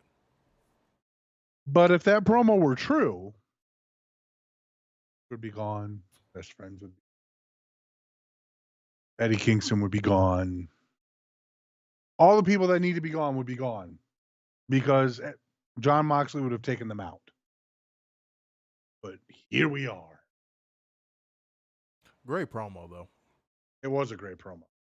Next up, Taya Valkyrie appears with her husband, Johnny TV, and cut a promo in the ugliest yellow fur coats I think I've ever fucking seen. Yep. And Taya tells Deonna Purrazzo she can't cut in line, so she challenges her to a match next week. Cool. Okay. Okay, sure. I'm with it. Yeah. She got to get that. Oh, God, Taya, you got to get that Britt Baker stench off of you. Yo, that's a fact. That but you know what? Since the quality of competition is there, give this match time next week. Please. For the love of God, give this match time. I just know, please, again, get that Britt Baker stench off of you because that match she had with Britt Baker. Oh, my God. Well, she has been in Ring of Honor, so I don't know if she's been with Athena or not. That shit was boo-boo. I don't care.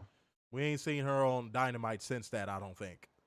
Right, because I think she's been trying to get that stench off in Ring of Honor. That was awful. That shit was gutter trash. Try it. All right. Next up, guys, get your controllers ready. Get your motherfucking controllers ready. Get your controllers ready. We had Jeff Hardy going against Swerve Strickland. Ladies and gentlemen, Jeff Hardy, I don't want to say he completely shut a lot of people up tonight, but he definitely put a muzzle on people for now with this match he had with Swerve, and they went out there and killed it. You had a little bit of everything in this match. Had a little bit of psychology, had a little bit of mind games.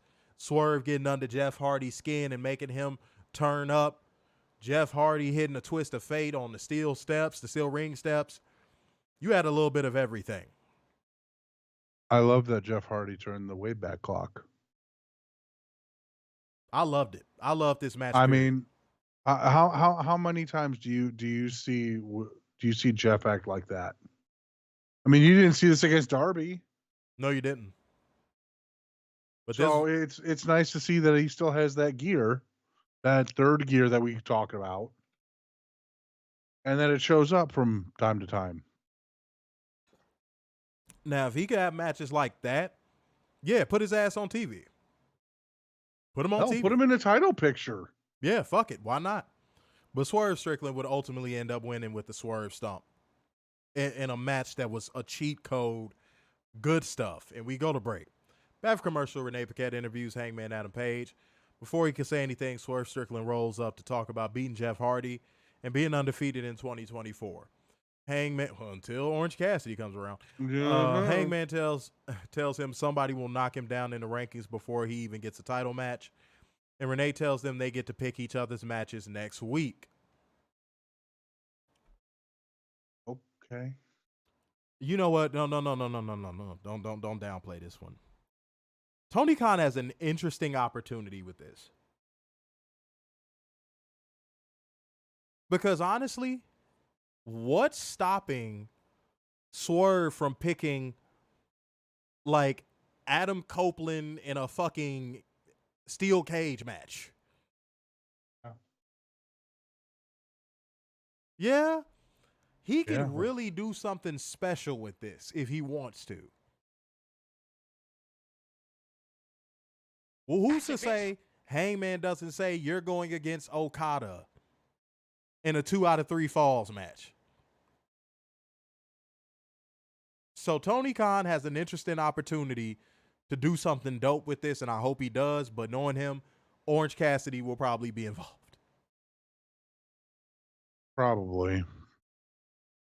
Like, oh, so he could tell all the Swerve fans, see, he got his win back over Orange Cassidy, see? Well, what do y'all think, man? What do y'all think? What do y'all hope will come of this? Let me know, man. Talk to me. Talk to me. I was kind of hoping, since they were talking about ratings, they would bring them back today. You keep calling them ratings. Rankings, sir. Rankings, sorry. Well, ratings and rankings are all the same. Let me see what we got. Mike Patterson said his twist of fate on the steps was scary. Look, yeah, that was stiff. Gotcha, bitch. That was stiff as fuck. But salute to everybody in here, man. Let's keep it rolling, man. If y'all ain't got shit to say, I'm gonna keep going. Mm-hmm. Next up, oh God, I feel bad, but like again, we have to be unbiased. We have to be unbiased. Yeah. Thunder Rosa, you know we love you. Yep. You know we love you. Red Velvet, you know Werner loves you. Yes, I still do. This match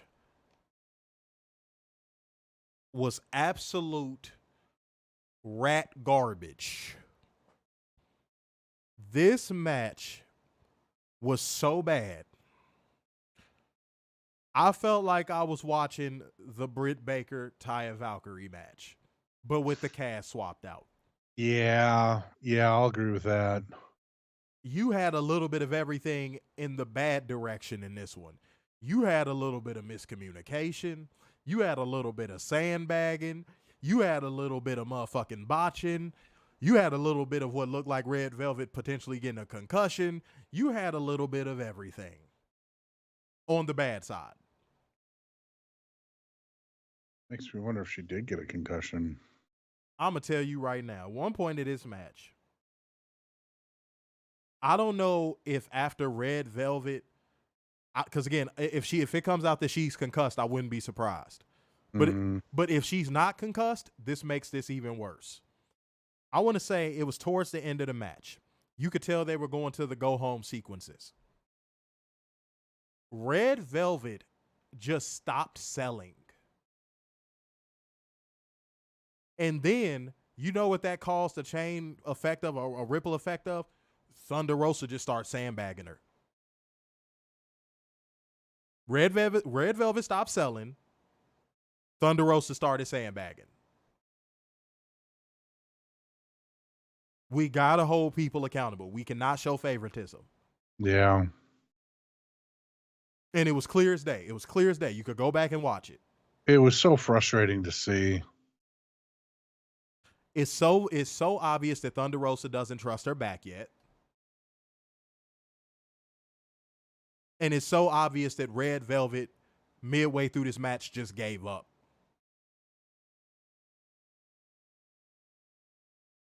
This was bad. But Thunder Rosa ended up winning by pinfall with the Tijuana Bomb. I did not like this. Give your thoughts.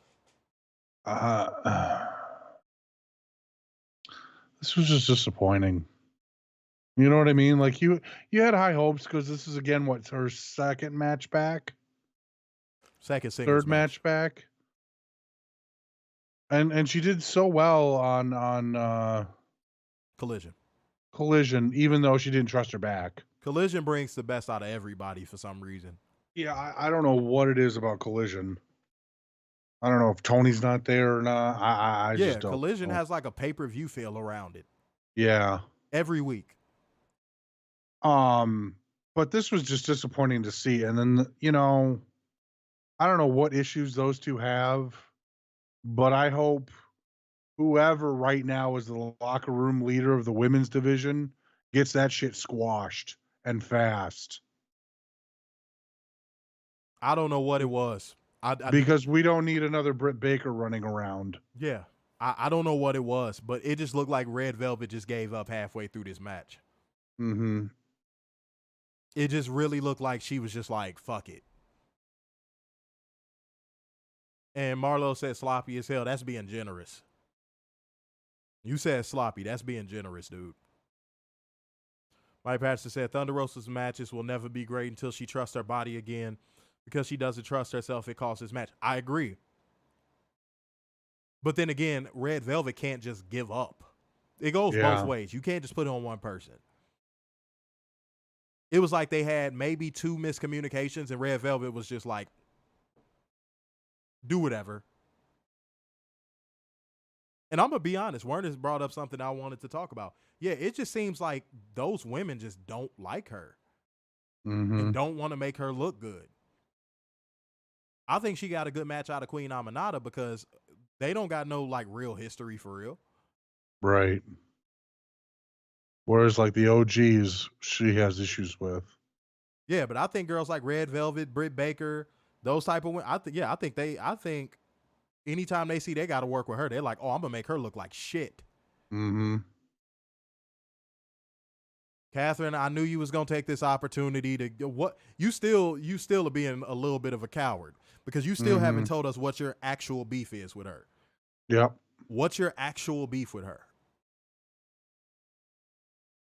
The Thunder looks like she's compensating for her back, but she's putting putting herself in line for another injury in her opponent too. Let me tell you something. You didn't really notice that she wasn't trusting her body until like the end of this match. Mm-hmm. The end of this match was where you could see she was just like, I do not trust anything I'm doing. Even when she went for the Tijuana Bomb, she was just like, you could kind of see that look on her face like, here we go. And if you're gonna act like that, honestly, you shouldn't have came back this soon. Yeah. Sit out. You should have taken more time. Sit out. Until you feel like you could trust yourself in that ring again, sit out. You are going to end up hurting yourself and someone else. That's real talk. Whoever said that, that's real talk. All right, commentary hypes this week shows up. I could talk. This week shows up. I said it right. Tony Schiavone is in the ring and introduces Darby Allin and Sting. Darby talks about how everyone asks him what it's like to learn with Sting and also that he should slow down so he doesn't retire before him. He talks about seeing Sting's retirement in 2015 and wondering what it would be like if it was him. And when Sting came to AEW, he flew to Sting's house where he had a ring in his garage and they rolled around and pause. And Darby Allin quickly came to the conclusion that he still got it. Okay. Yay. Yeah. Now we see Matt and Nick Jackson watching backstage and Darby says he told Sting he had to end his career on his own terms, and now they're 27-0, and that makes them #1 contenders for the tag titles. And he looks Sting in his eyes and tells him he still got it, and asks Sting if he wants to end his career as tag champions. And Sting gets on the mic and says he's all in, and we go to break. This just felt like, let's get Sting in front of every crowd we can before Revolution. Yep. This Savannah, Georgia crowd did not deserve a Sting appearance. Nope. There's been crowds where they haven't had Sting on TV, and I'm like, why didn't they have Sting in front of this crowd? This was a crowd where I'm like, why did they have Sting in front of this crowd? Any thoughts on this segment? The crowd is trash. I don't want to see them win the tag titles. I don't think they need the tag titles for a retirement match. I really don't. And just for it to get back to the Bucks. Yeah, I don't. No. Just no. Wait, and salute to the 14 people on YouTube, and salute to everybody watching on Facebook and Twitter as well. Salute to all of y'all, man. Hit that like button. Let's get this to at least 13 likes. Mm-hmm. You know what I'm saying? Let's fucking do it, man. Let's fucking do it. Well done. Said, give the Stinger a title going out. Very deserving. Said she should have taken more reps at her school. Jonathan Fenner's in the building. Why are you lit? Yeah, seriously. Okay, we had 12 likes. All right, let's go one more. Let's get to one more like. You know what I'm saying? One more. Catherine said, no, Savannah's an elite area, just like Charleston. Savannah, Georgia was garbage tonight. Yep. No way around it. Catherine said, rich snobs in those areas. Okay. Okay. Mm. Cool. All right, let's keep rolling, y'all. Back for commercial. Big Bill. Big Bill. And Ricky Starks responded, accept the challenge. Ricky Starks says it's fitting this Sting's comeback started against him and a partner of his, and now it ends against him and his best partner. And he might as well lay down right now. The Acclaimed beat the Mogul Embassy, retain the AEW Trios title. The fact that Bullet Club Gold are helping. Try. Okay. This is another Tony special. Okay. If y'all like the Bullet Club Gold being with the Acclaimed, put a thumbs up. If you don't like them being with the Acclaimed, put a thumbs down. Salute to the 16 people on YouTube. Salute to everybody watching live on Facebook and Twitter as well. Let's get this over 14 likes. Holy shit, who is that? Hold on. Pow Pow Boo Boo Blum Chow. Yeah. Two Schmackaroo said, I live in Savannah and had no clue AEW was in town. Step it up, marketing. So you live in Savannah. I just said a couple streams ago. Well, no. I said that on the Raw going to Netflix stream that AEW needs to get, that needs to be a part of their new TV deal. Marketing budget needs to be damn near infinite. Well, is it really that hard to do the morning news? They pick and choose when to do that shit. Yeah, and that needs to stop. That needs to just happen no matter what. No matter what town you're going to, needs to be done. So tomorrow, they should be hyping up wherever they're going to be on Saturday. Go to the town ahead, start hyping up a Collision, and then Monday hit the ground. Send some talents early, hit the ground running. And go to wherever the next Dynamite is, and Monday, Tuesday, Wednesday morning, be like, hey, we're here, we're proud, we want to wrestle for you guys. We're proud. I'm sorry, we're proud. Got me. We're proud. Oh, let me see something. Damn, man, hold on, Sky Booty, hold on. Oh, what did she do? Hold on. Wait a minute. Damn it. Wait a minute. I gotta chill out now. We're gonna relax. We're gonna relax first. All right. Let's keep going. That's another one. Why wasn't she on the show tonight? I wouldn't have wanted her in front further of the this crowd. storyline with Julia somehow. Like, do a promo. Oh damn, we got 17 people in the building, man. What's up, Bang, man? What's happening? bang, Salute to bang, y'all, man. I'm sorry. Let's get these likes over 15 then. Come on, go ahead and do we this can do shit. that. This is easy work. We can do this. All right. But let's keep it rolling. Mike Patterson said they will be in Vegas February 10th. I hope to see them there. Catherine said, sounds like their PR department doesn't know what the hell they are doing. Fernando said, I want to vomit every time I see Jay White with these lame nerds. I don't fucking blame you. Yeah. Yeah, seeing him run out there to help them is just nasty work. It's nasty fucking work. Not a fan. Don't like it. Trash. Gutter trash, actually. Trash! Okay. Oh, fucking K. Let's go to Adam Copeland versus Minoru Suzuki. This upset me, and I'm going to tell you why.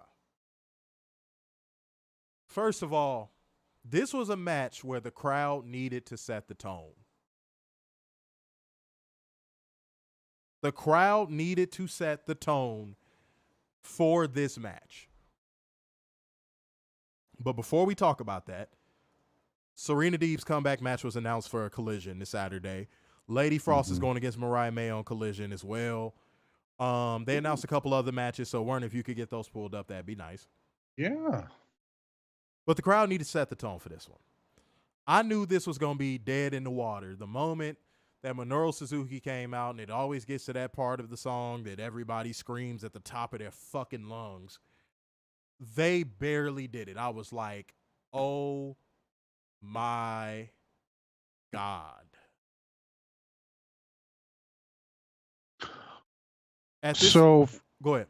real quick, for Collision, you got Bryan Danielson versus Nagata. You got Mariah May versus Lady Frost.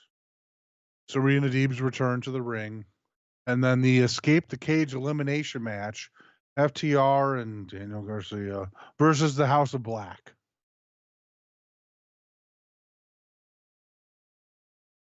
Okay, y'all. I'm going to ask y'all something. Before I go into this match, I'm going to ask everyone something. I don't want anybody to feel biased or feel like they have to answer based off of what we say. By show of hands. No, matter of fact, we're going to do thumbs up, thumbs down again. Give a thumbs up in the comment section if you thought this match delivered. Give a thumbs down if you thought it didn't. I'm going to actually give y'all a few seconds to drop that in the comment section, and then I'm going to say what I thought of this match.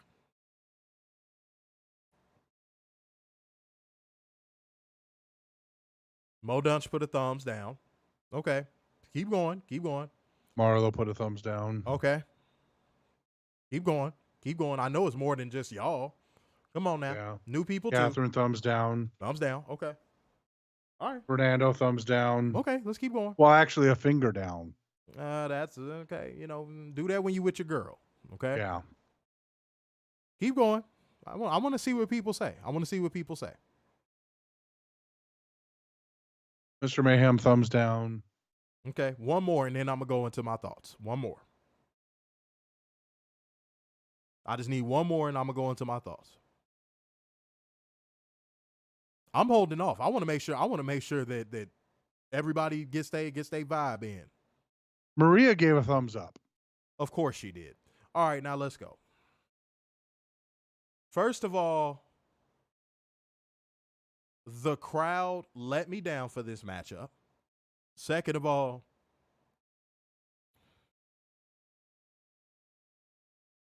this made me another thing that just made me so mad.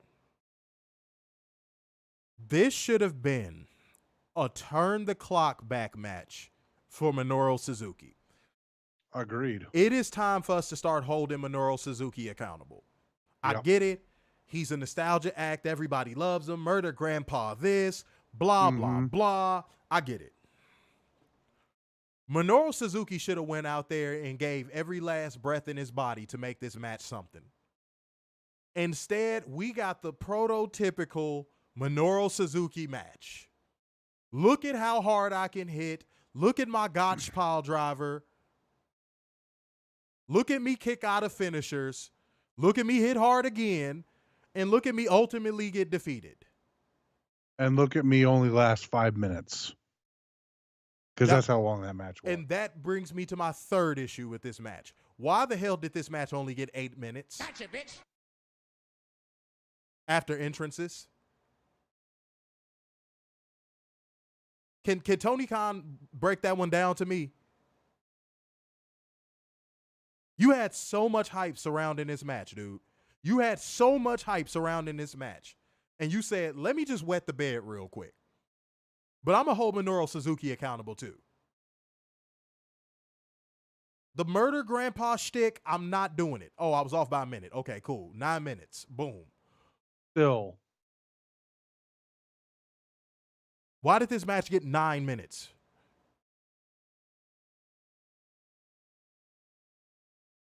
This match should have easily gotten 15 minutes, and Minoru Suzuki should have had a turn the clock back performance. Facts. Again, instead he went out there and did the whole look at how hard I can forearm you thing. And here's my issue. Ed should have not been happy with that match. He shouldn't be. Ed should, and he looked like a clam happier than shit. Yeah, and I'm okay. So I forget who tried to make that bad faith argument. I think it was Maria that was like, oh, well, at one point, Ric Flair just started doing the same moves over and over. This was after he had a decade of 5-star matches. Yep. Where he was taking all the bumps, doing all the selling, putting the other wrestler over.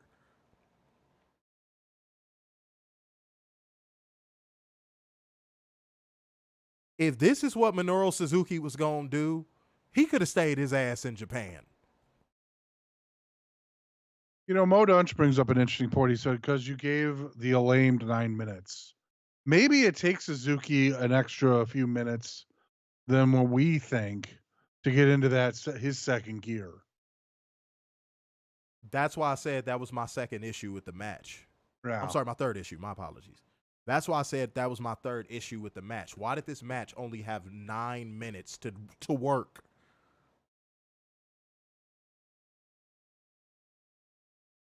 But yet you can give the Acclaimed 9 minutes on the show. You shouldn't go into an overrun for Minoru Suzuki going against fucking Adam Copeland. That should have been in the middle of the show with 15 minutes.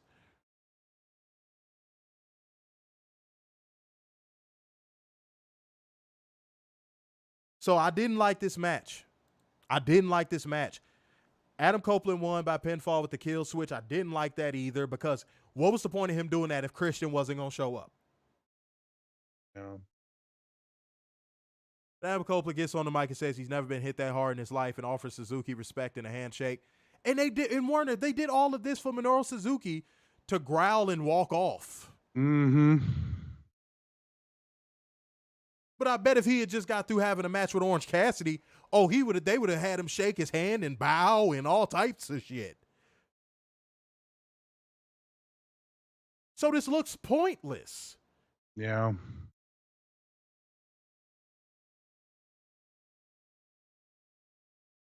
Adam Copeland shrugs it off like he'd be disappointed if Minoru Suzuki had shook his hand. He says Christian Cage doesn't know what kind of war that match was like, and he's still coming for him.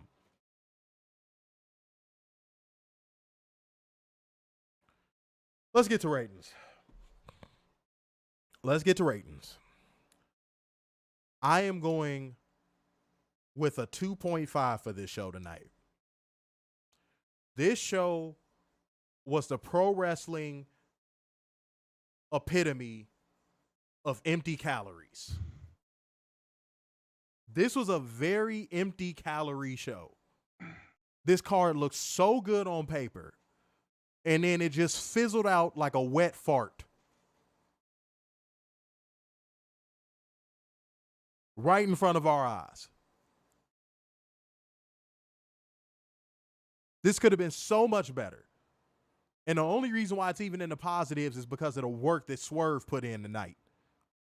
So you can figure out what my moment of the night is. Swerve Strickland versus Jeff Hardy.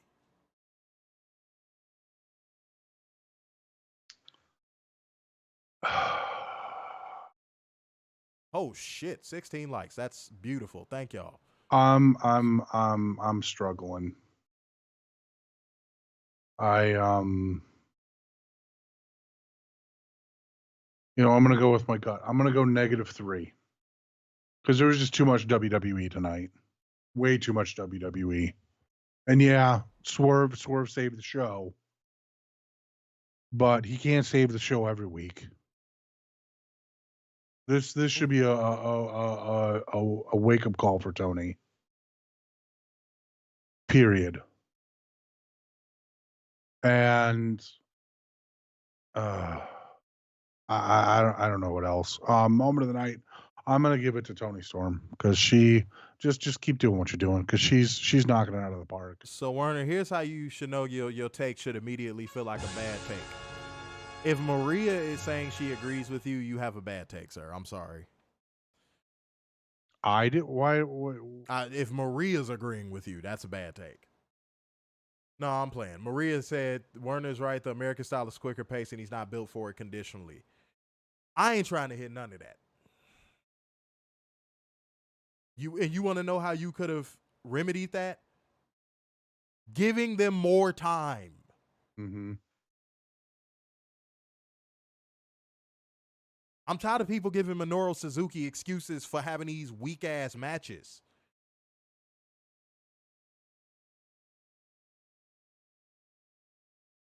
I'm not finna sit back and just give Minoru Suzuki an excuse. I'm not. And I'm not finna give Adam Copeland one either. Mm-mm.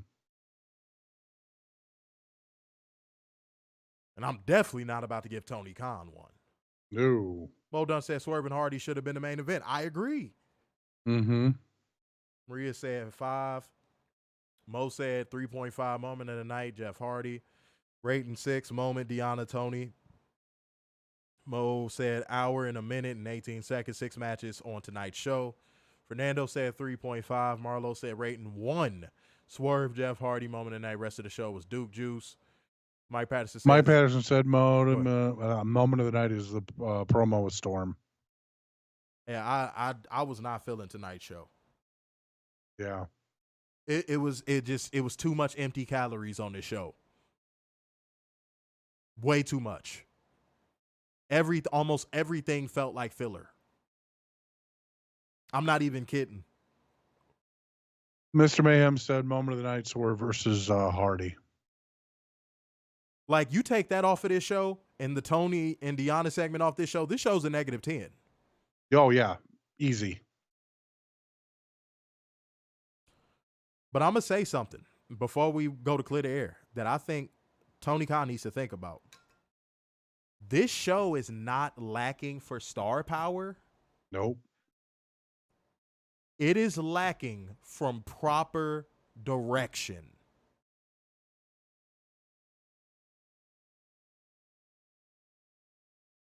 Everything is too linear. If you're standing in a boxing ring, that is one of the main things a boxing coach will teach you. Head movement. Don't stay linear to your opponent. That is an easy target. Do not keep your head in one spot. You will get your head fucking knocked off of your shoulders. That's what AEW is right now. It is a boxer that is fighting with no head movement. Facts. None. You could just jab them to fucking to death. You don't even gotta throw hooks. You don't gotta throw uppercuts. Nothing. You could just jab them because they're not moving their head. Tony Khan used to take risk with his product. He does not take risk anymore with his product. He is comfortable and safe with the Acclaimed. He is comfortable and safe with Orange Cassidy. He is comfortable and safe with all of his fucking comedy acts. And it makes him easy to punch on.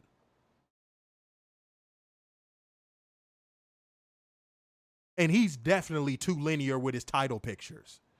Mm-hmm. Which, again, something he wasn't in the first couple years. Well, maybe rankings will fix that. That's what you said what I was finna say next. That's what I'm hoping for. I hope that the ranking system coming back will bring more variety to the main event scenes, the mid card, where it's just not like, oh, look, here's this person that just won their last 5 matches. I wonder who they're gonna face next. Mm-hmm. And you know what else I'd like to see that Tony didn't do in the first round of rankings? Let's make this a little bit more sports based. Let's see 7 versus 5. 2 versus 10. You know what I mean? Just stuff like that. Build that shit up. And Tony Khan was not afraid to book upsets in year one. Oh, Book an upset, dude. for the love of God.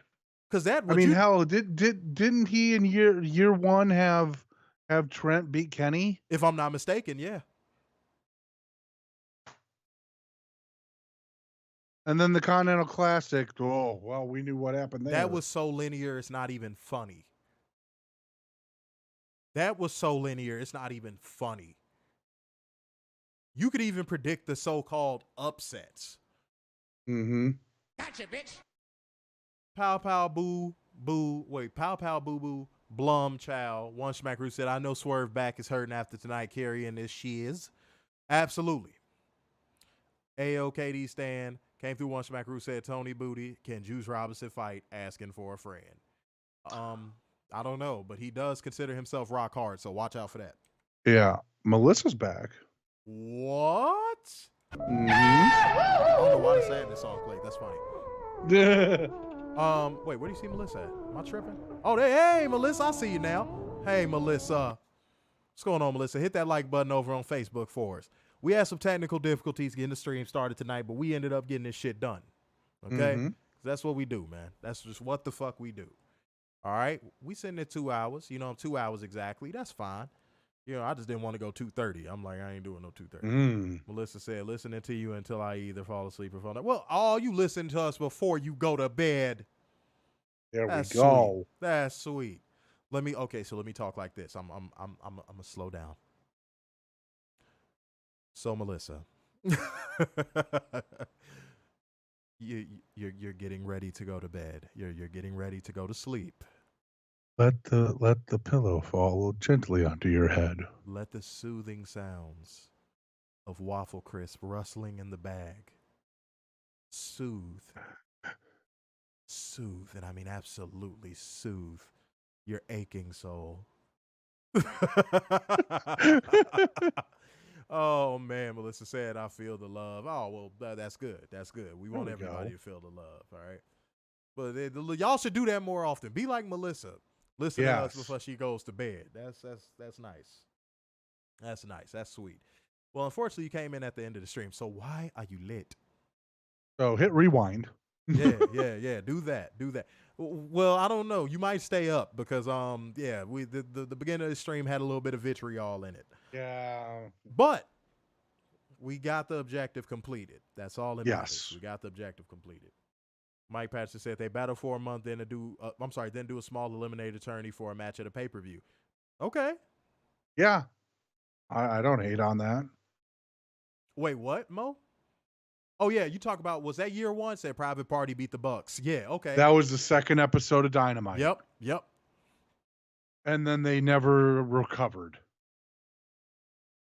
Maria said, I think Tony punted because it's Rumble week. No.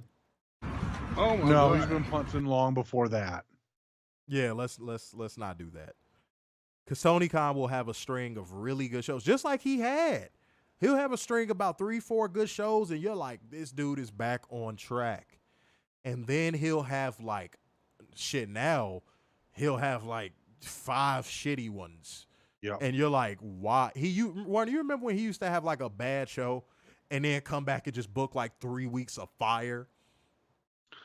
Do you remember January 2020? That was beautiful. No, that was shit. No, I thought you was talking about, you talk about leading up to Revolution? Yes. The build up to Revolution in 2020 was good. What are you talking about? Yes. It wasn't till the last week of January because they had Dynamite or Revolution at the end of the month of February. And then they had that 4-week string of unbelievable pay-per-view or unbelievable TVs, and then had that amazing pay-per-view. I was going to say, and they've never gotten that close to it again. I'm like, you tripping, bro. I was going to be like, that build up was actually kind of decent. What are you talking about? No, that was good. I'm just saying the beginning of January was shit. And then once they got to week 4, 4 weeks before the pay-per-view, they went straight fire right through. Melissa said we are talking AEW tonight. We were, yeah. Yeah. Said I still think Moxley could win the Rumble before. You know what? Oh He's my my God. odds-on favorite. Yeah, sure, yeah. I'm Call Vegas. You know, get your 2-to-1 odds. betting the house on Moxley Yep. voiding his own contract and going to WWE to compete in the Royal Rumble. Yeah, Oh, Maria. that is such a shit question. Okay. All right, y'all, clear the air. Okay, wait, hold on. Melissa up? said, or funny, have him win the Rumble, beat Roman at Mania, and go back to see. Here's my thing. You know what I'd love to see? What's up? Let's say Moxley goes and wins the Rumble, and then challenges for the AEW title. That's funny as shit. Wouldn't that be like all of a sudden just the Royal Rumble? You can win any promotion's title. Next on WWE 2K Universe mode. But yeah, no. I appreciate your fantasy booking, but no, they wouldn't. Melissa, I'm sorry. They wouldn't. No. No. I don't think you know how. Year one, maybe. Yeah, I don't know. Not now. No. That's not gonna happen. I'm sorry. Said Rome. Mr. Mayhem. He said I'm gonna spin the block on the beginning of the stream. I don't care. Yep. He said Roman Reigns is boring trash. His name is Leaky. Leaky. Roman Reigns. I can't do anything right. Say my name. God, Say my name. You just love saying that. Okay, cool. We get it. God damn, it's not on the soundboard anymore, Werner. I can't do it. I don't want us to get sued. Shit. Melissa said, okay, The Rock. She said, okay, I'll take another Samoan. All right. But clear the air, y'all.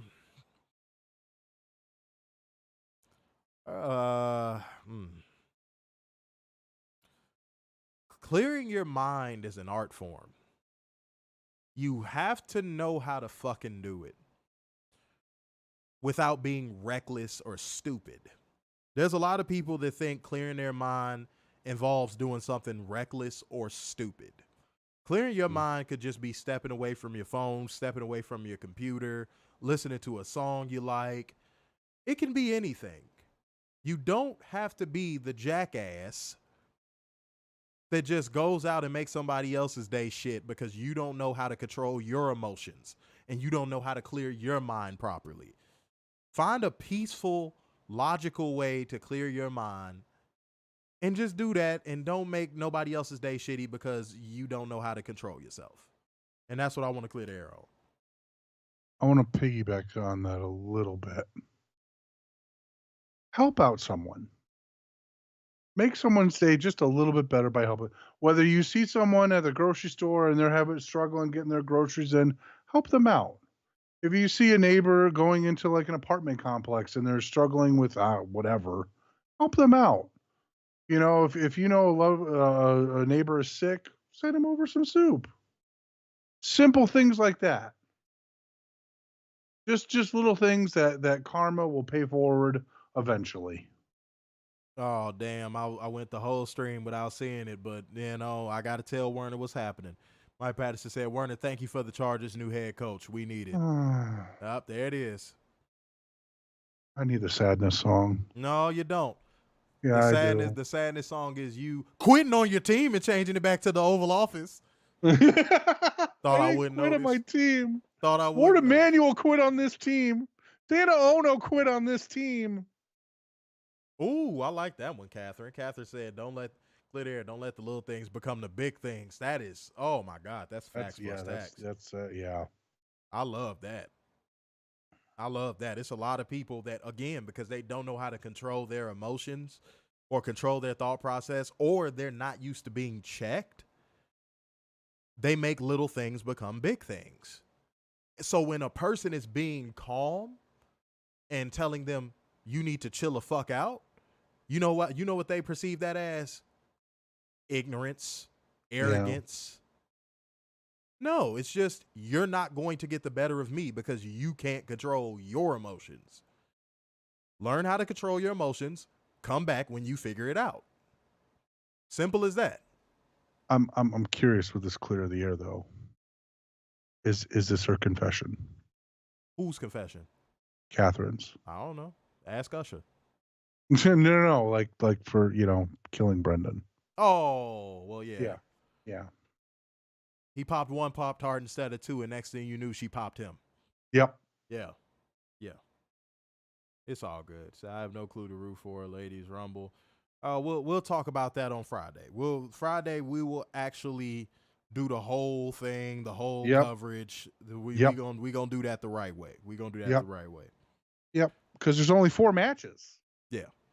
But guys, we finna get the fuck going, man. We finna get this shit rolling. We are out of here, man. So therefore, going once, going twice, and so to the man with the braids in his hair. So sign off yet again. It's the epitome of black excellence, the king of dimes, just your boy, Mr. Starks, and Beacon of Hope Worldwide, the Messiah of Semi-Cute Sixes, and the Internal Pessimist, Big Dub.